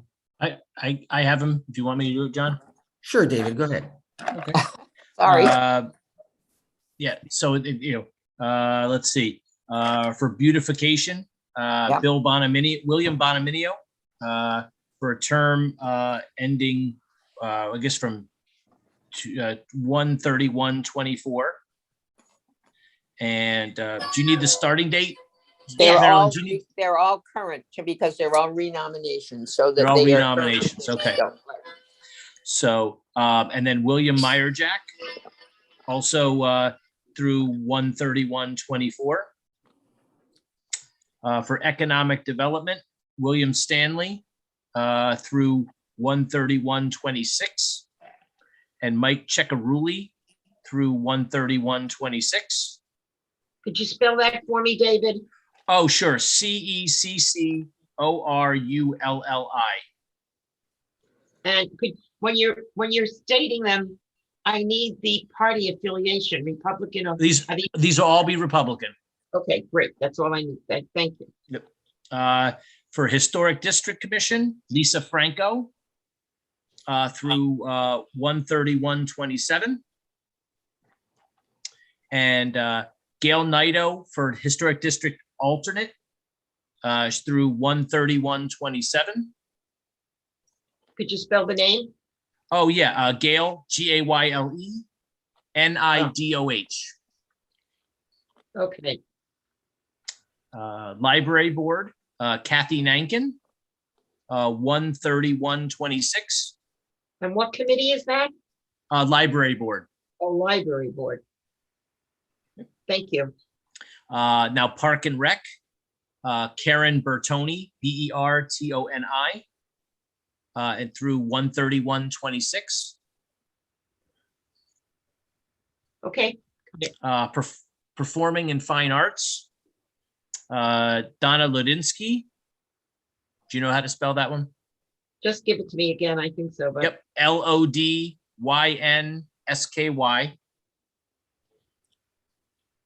Okay. And that's through 131.25. Donna Myjak, MYJAK, 131.25. And Ophelia Frazier, FARZIER, 131.25. Right, you got FRA what? I'm sorry, Ophelia Frazier. Yeah. Did you get that one? I've got it. FRAZIER. Yes. Thank And the you. first name is OPHELIA. And that's 131.25. Correct. Okay. So The Is Energy this- Commission, David, is being held. right. Yep. The next one Now- I see is public building. Yeah, is Don Naito going on public building? But it looks like, Yep. Because That's I what it thought we was- had, that- I thought we had that there was two people that were put up. Well, why don't you hold that one? Because I don't have it in front of me and I can't confirm that. So, Okay. Yeah. So Well, we'll but Before, weren't there 3 openings there or just 2? that I'm not I sure. think there were 3, but Okay. I'm not 100% sure. 'Cause So you had- hold that one. You want to hold it completely? Okay. Well, there's 2 other people that we know were put on there. I just got to find. Yes, I know they're we at got- the end. Yeah. Yep. So we'll get the public building at the end then.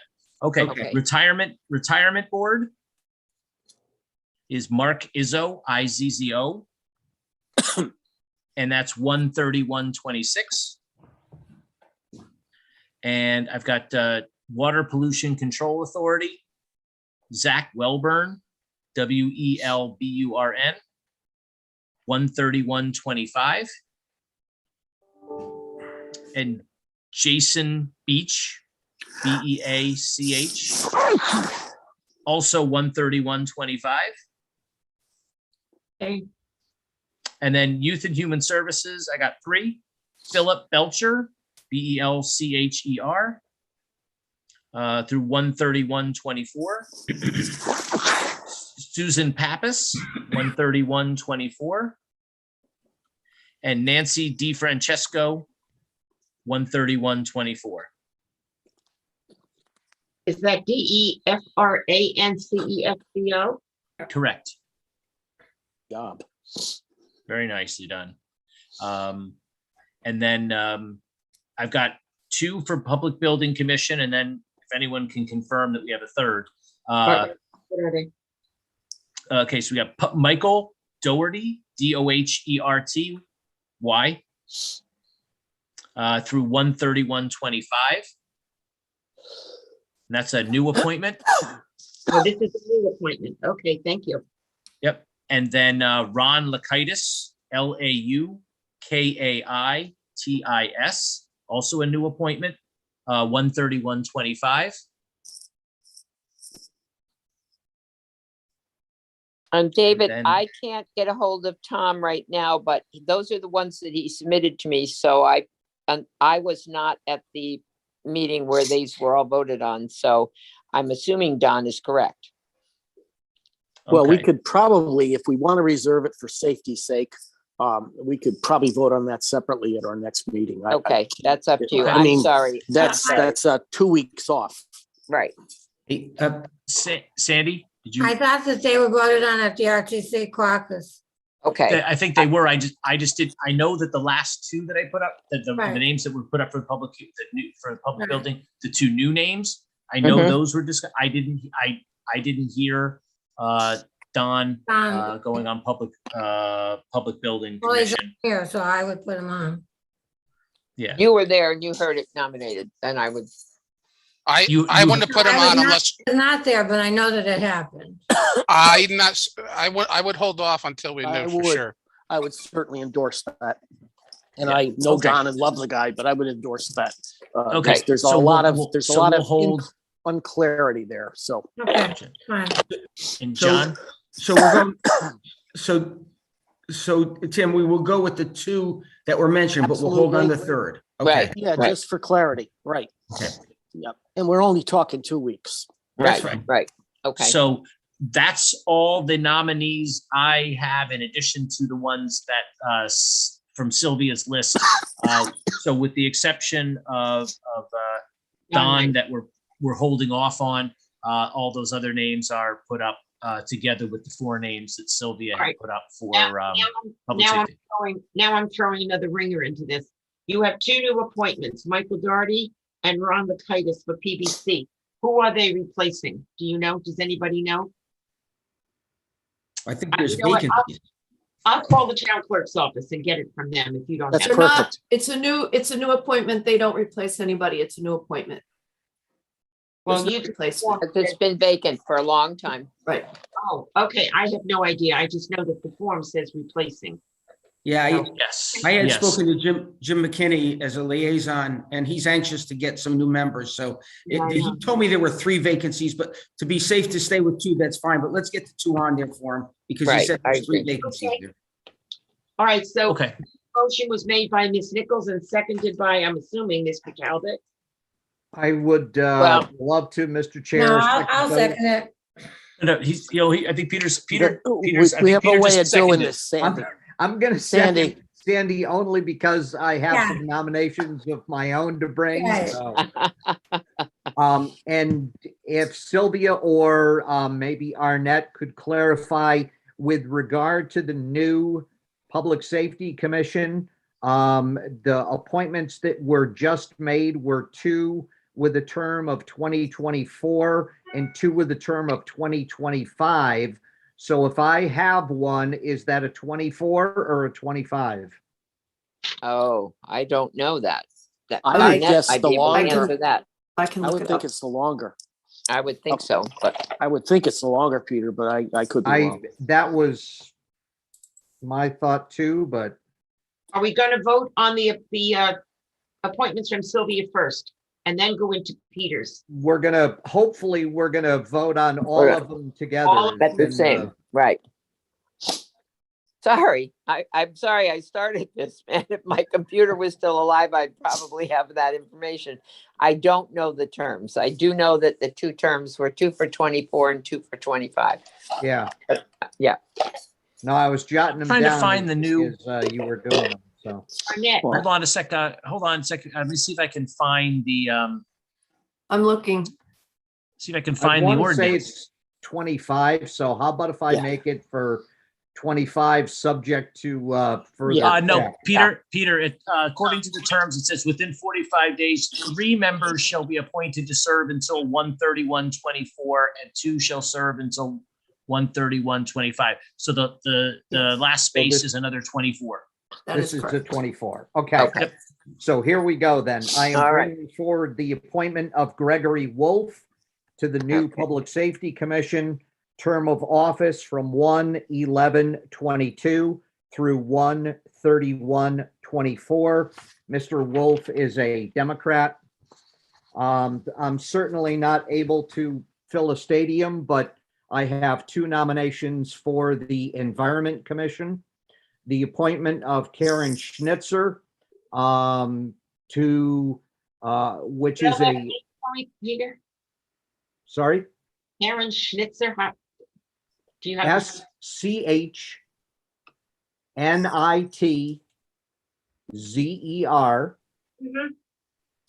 that is a new appointment to fill the vacancy of Checkarulli, CECCORULLI, term of office 1/11/22 to 1/31/25, and Ms. Schnitzer is a Democrat. And the appointment of Lynn Dawson to the Environment Commission as well. New appointment to fill the vacancy of DeVilder, term of office 1/11/22 through 1/31/24. And Ms. Dawson is a Democrat as well. And that is what I have for this evening. I'll second those. Okay, so we've got a lot to think about in a short period of time. So have you thought it up and ready to vote now? Okay. Hold on, and I appreciate Mr. Chairman, if I may. Yes. I appreciate the nomination, but if those vacancies, which are technically 2 Republican vacancies at this point, haven't been filled because of the contemplation that this committee was going to be potentially merged. So it's not like they were left vacant because of any neglect or intention. I should say they were intentionally left blank because there was no point in filling those vacancies with new people if the commissions were going to be merged. So I recognize that this may be 2 of the people waiting in the stadium to join this committee, but perhaps this may not be the appropriate time to add those 2 members, as much as I like those 2 people to this committee, or until there's been an opportunity to make a determination of, are we going to move forward with this committee and merge it, or are we going to reinvigorate that committee? And if so, then there should be an opportunity to vet multiple people at that time. I think that's reasonable. But I do have a different take on this. There's been a lot of noise from certain quarters, and I would almost welcome the opportunity to fill those vacancies. If we so choose to, this is my opinion now, if we so choose to revisit the Environment Committee as currently designed, they face the same, terminations, if you will, that the Public Safety and Prison Advisory stood. In other words, whatever we so choose can either rectify a wrong or we live with this decision tonight. But we haven't filled those seats, and I'm not convinced we're going to fill them. I could be mistaken. Ms. Pavano. Now, I agree with Mr. Balaber. This is in the discussion stage. I do not feel that we should approve these at this time for environment. It should go back to the town committees. Well, it has gone through our town committee, so. Well, it hasn't gone through ours, so it should go back to ours. Well, and I would bring up the point that Mr. Checkarulli was appointed tonight to a different board or commission. So he has obviously moved on from environment, which does leave an opening, so. But the RTC was not aware of what we were going to do with environment. So this is still in discussion. Can I ask a question? How many openings are there in the Environment Committee right now? 2. There are currently two vacancies that have been vacant for quite some time, is my understanding. So there's 3 other existing members then? Is that correct, Tim? It's a 7-member committee. 7 members? 7 members, yep. So there are 5 other standing members right now? There's 5. Yeah, they can run a meeting.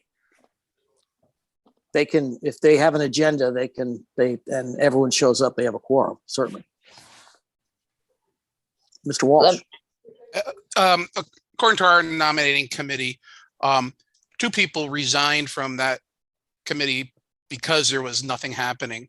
And because there was discussion about, like Mr. Veliver said, merging the committees, we held off on adding the people to it because the committee wasn't meeting. Now, I'm all in favor of looking at this committee and seeing how we can reinvigorate it. Like, we've gotten numerous emails and I've spoken with a number of people. And if there's a way that we can reinvigorate it, I'm all for it. But I think what has to happen is we have to sit down, at least beginning in the ordinance committee, to determine what their roles are going to be, and hash out what kind of things are. If we vote these people on tonight and we in a month decide, well, we're going to change the roles of the environment committee, does that committee become disbanded and we redo it again? Or does it still stay as the environment committee and all the people on it stay on? I'm not sure, maybe our town attorney could do that, but if we go and change an ordinance with the members on it, do those members all have to be reappointed if we change? So if that's the case. Yeah, we just did it with public safety. Right, well, that's Exactly what would I happen. was thinking. So then it really, I mean, if we go and vote people on today and we change the ordinance in 2 months or 3 months, all those people on there are not going to have a role. I understand Peter's view. He wants to get it going, and I agree. I mean, we do want to get it going, but I think, because we didn't nominate the 2 people for that role, was because of the fact that we were waiting to see what would happen. Right. So now that we are going to be pushing it off, I think it's only fair to give us that opportunity to, if we want to name 2 more people to it, then we should do that. A couple things based on Mr. Walsh's comments. Well, there's 2 things at play here. The question is what happened with the nominations, but you're talking about changing the ordinance to eliminate the Environment Commission, but it was my understanding that that was now off the table and we were going to go forward with the Environment Commission, which currently has a charge according to our ordinances. So they have a role to serve. We're just looking to get them to serve that role. If we decide to change recommendations to change that role, once they are up and active, they can certainly do so by coming to the town council. I think we'll need clarification, because I thought I saw our town attorney saying if we go and change the ordinance to change their charge, then we have to renominate members. Is that correct? Well, could you be more specific? I mean, if you're talking about merging, is that when you say change their charge? Well, no, not necessarily merging, but changing what their charges are, because we haven't really looked at it. So if we keep the environment committee called the environment committee, but we just go and change charges, do the members of that committee stay intact? Well, typically, yes. I mean, okay. I'd have to see what the specific scope change is, but typically, yes, the committee would stay intact. But if we merge, it's going to be something different. So yes. Okay, so then I would hold off on voting on those 2 things. Can I have a clarification of, I'm sorry, I haven't been so on top of this in the last couple of weeks, but how many people are on the Environment Committee currently? And do we know who they are? There's 5 and we know who they are. I can probably pull it up if we need to. But we need well, 7. There are, it's a 7-member commission. Right. Yep. That had 2 vacancies. One, a vacancy from Checkaruli, who resigned, and one a vacancy from DeVilder, who resigned. Okay. And then the appointed members that are currently still on environment are Abbott, Buell, Abdafar, Hickey, and Blackburn. 3 of which are Republicans and 2 of which are Democrats. If that matters. Okay. Mr. Chairman? Jenks. And then Mr. Bowery.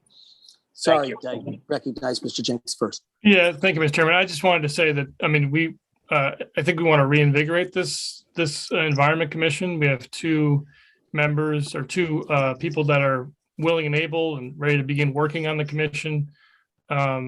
We talk often about how we're struggling to find people to serve these commissions, and we kind of beg for people to come and serve on these commissions. We have 2 ready to go.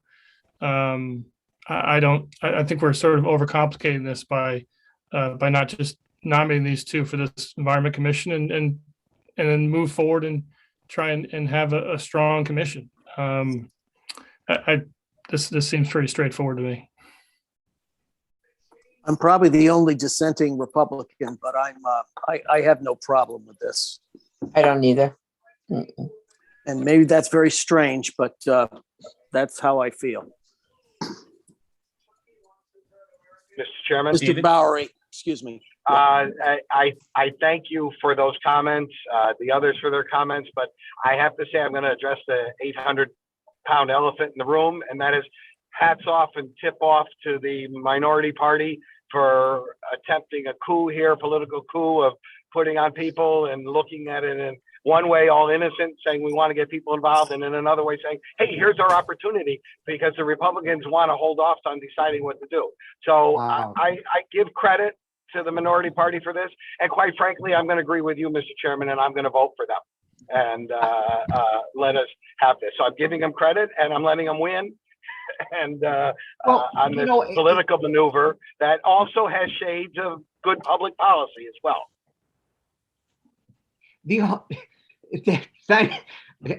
I'm not sure if I should thank you or argue with you, Mr. Bowery, but I'll thank you to start. But the intention, and I've said this before, just because there is a state statute which talks about majority representation on a committee does not mean that the majority party has to fill every seat on that committee.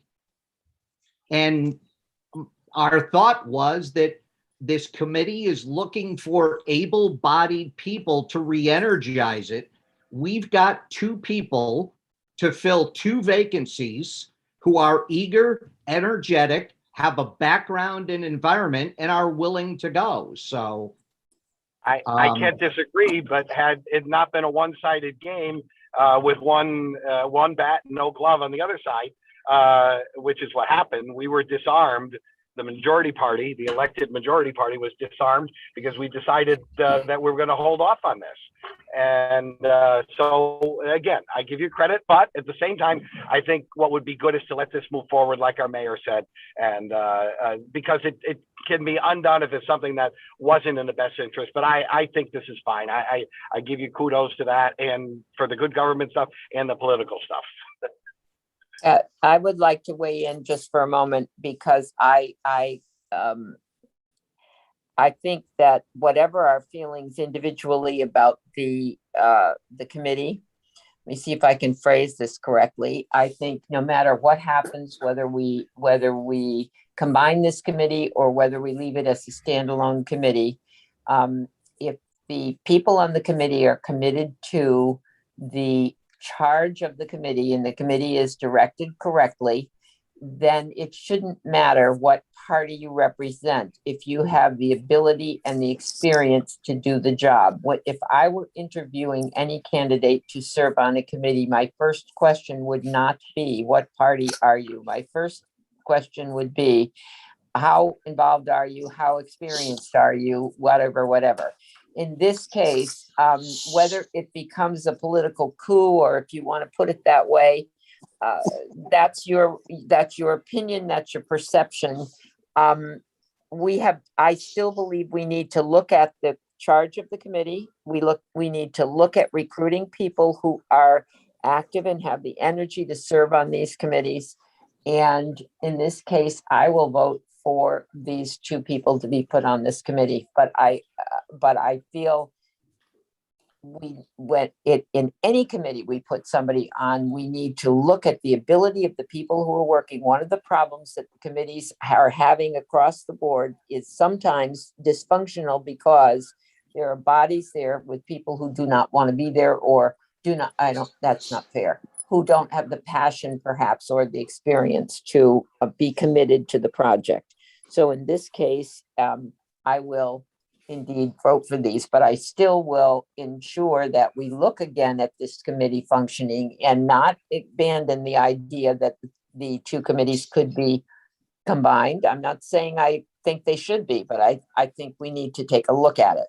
But I will vote for these two candidates. So here's what I think we need to do, guys. We cannot have a fractured vote in terms of the entire slate that's been presented and backed and all that other good stuff. So this has to be separated from the others. I don't know if that's just a simple course of action. We accept that, but I think we have to remove the environment committee, not the nomination in the second, but I think we have to separate it from the general vote on everything else first. We could take that vote and then we can move to the environment committee recommendations as a motion in a second, then we vote on separately. Did I vote to approve the nominations? I've forgotten who was the one. Yes, you did. Then I For will. some reason, yes. I will adopt the motion if it's all right with everybody, and change the motion to be that I will recommend that we vote the environmental committee separate from the all other of the candidates nominees for the other seats, but that they should be divided into two separate votes. So I am going to vote that my nomination is this, that we accept the nominations for all the proposed candidates with the exception of the Energy Committee, and that be voted on as a separate vote. Does that make sense? I'm tired. Environment. Environment, I'm sorry. I'll second Mrs. Nichols' motion to bifurcate the vote. Oh, good. The way Good she word. said. Okay, so so basically we have the original slate of characters absent the Environment Commission. Exactly. So now typically Peter would have seconded that, but that's fine the way it is. So I'm sure his intentions are the same. So given that, we're going to vote on the first motion, absent Environment. All those in favor of the parties recommended? Aye. Specify. Aye. Okay. It's unanimous by my view. Yep. Okay. So now I would Mr. entertain Chair, a at this motion. point, then Yes. I will bring forward the nomination of the two candidates that have already been talked about to be appointed to the Environment Commission. Thank you. So we have a motion there, and Ms. Nichols, a second? I'll second it. Yep. Mhm. Okay, I'd thank like- you. Can I speak to the motion? Absolutely. Anyone who wants to say something, that's fine. Okay, I have utmost respect for the people that Peter wants to put on. But I think this is being done unfairly because the nominating committee was not aware that we were making changes and that we were not going to merge these committees. So I think that puts an unfair advantage on the RTC nominating committee. So I will vote against this. Thank you. Okay, thank you. Thank you for that. Mr. Walsh. I also have an issue with this. Although I think a lot of both Lynn and Karen, I feel that this should have been discussed beforehand. Right. Because going forward, how is this going to affect other committee nominations? I mean, when there's vacancies open, if it's a Republican or a Democrat, who's going to make the decision? Is it going to be the Democrats or the Republicans going forward? I think this is changing a lot of things by voting in favor of this tonight. I really do. And I'm going to vote against it tonight. Okay. Mr. Malone, then Mr. Bellamy. I'd like to ask a question before. Who is the liaison to the Environment Commission right now? I can find that. I can I'm find not that. sure that, I'm not sure that you made one because Mr. Slocum was previously the liaison, but the commission never met, so. Let's just see. Yeah, they crossed my name off and I don't see where there was an appointment, and prison advisory was also, so Peter's recollection is correct. There currently is no liaison and I refuse to be its liaison. So I just like to say, I think the liaison to the committee will be very important, because I think it's a committee without a rudder right now. And even though we potentially bring on 2 new members, if it has no kind of sense of purpose, it might not accomplish much. It might just accomplish many things, but none of which will be effective because they won't be focused on objectives. So I think that's important. We could talk about that separately. I also feel that I would have liked to had an opportunity to find someone to be appointed to this commission. I'm very active in this area. I have a lot of relationships that are town residents who could be very effective here if I felt we were going to be populating this commission this evening, and I would have liked to given some of those consideration. I don't know if they're Republican or Democrat or independent or unaffiliated. I just don't know, but it doesn't matter to me. I just would have liked an opportunity to identify some other people. But all of that having been said, I believe strongly in trying to be nonpartisan and trying to work together as a team, as a full council. And I think these 2 people are highly qualified. And I think if we can get the right liaison to this committee, I'm prepared to show that along with you, Tim and David and Sylvia, that level of support for this gesture. And I will go along with this vote with a positive vote. John, since you've come to a conclusion, I know, Jim, your hand was up, but I did want to speak to the liaison role, just for clarity. Council liaisons are monks. We essentially observe meetings. If asked a question, we can answer a question. We're there really as observers of committees of the council. We obviously don't have a seat at the table to the extent that we're just visitors. That's an important distinction among a chairman or a member of a commission. I certainly have gone to PBC hearings as a liaison and was asked a question and certainly entitled to give an answer or an opinion, but never vote. So I'm not certain that's where we achieve the goals and objectives that I believe the environmental committee should have. But I also think that its potential to be strengthened might be through its members. So I don't want to give up on the committee. I wanted to simply modify it. That was my goal, and I think we could have achieved that. It created a little too much bottleneck and misunderstanding in the public discourse of this whole thing. So that's why I withdrew it. But beyond that, I'll finish up and move on to Mr. Jenks if there was anyone else before we go to vote on this. You did have something, right, Mr. Jenks? Yeah, I was just going to say that, well, earlier I was going to suggest I was willing to volunteer to be the liaison for the new Environment Commission.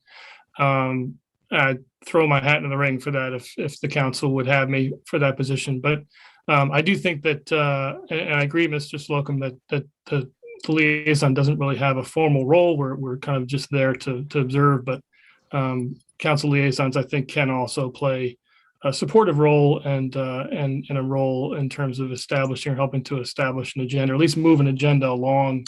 Well, as long as they're passing along information to the council, that's really the role I believe a liaison is. It's sort of like it's a mouthpiece for the council's benefit. Once they come back and make a report. I think in terms of just showing up is important, and I think just being there supported is helpful for some of these commissions, especially ones that have struggled to sort of have an agenda and move forward. I think it's been the case with public safety. It's been the case, with some other groups too, that, if we're willing to be a bit more involved, maybe than we have in the past, it can be helpful. So. Okay, Mike, thank you for that. Mr. Veliver? Thank you, Mr. Chairman. I'm going to agree with Don and Sandy on this one, as I mentioned earlier. My concern here isn't the quality or the qualifications of the names that have been put up. It's simply the fact that there was not an opportunity for other people to be addressed in this role here. There are plenty of people, I think, who would enjoy being involved on that committee. And to now just sort of say, well, now that there is a split second opening in this thing, we're going to just fill it with the first two people's name who comes to mind, I think is a potential missed opportunity for this committee. There are opportunities for those two people to get on that committee as well. But I think right now with the openings and the fact that those openings have only essentially just materialized as a result of putting the combination on hold, I think is now a missed opportunity if we don't explore the opportunity for putting it out there for a multitude of potential people to get involved.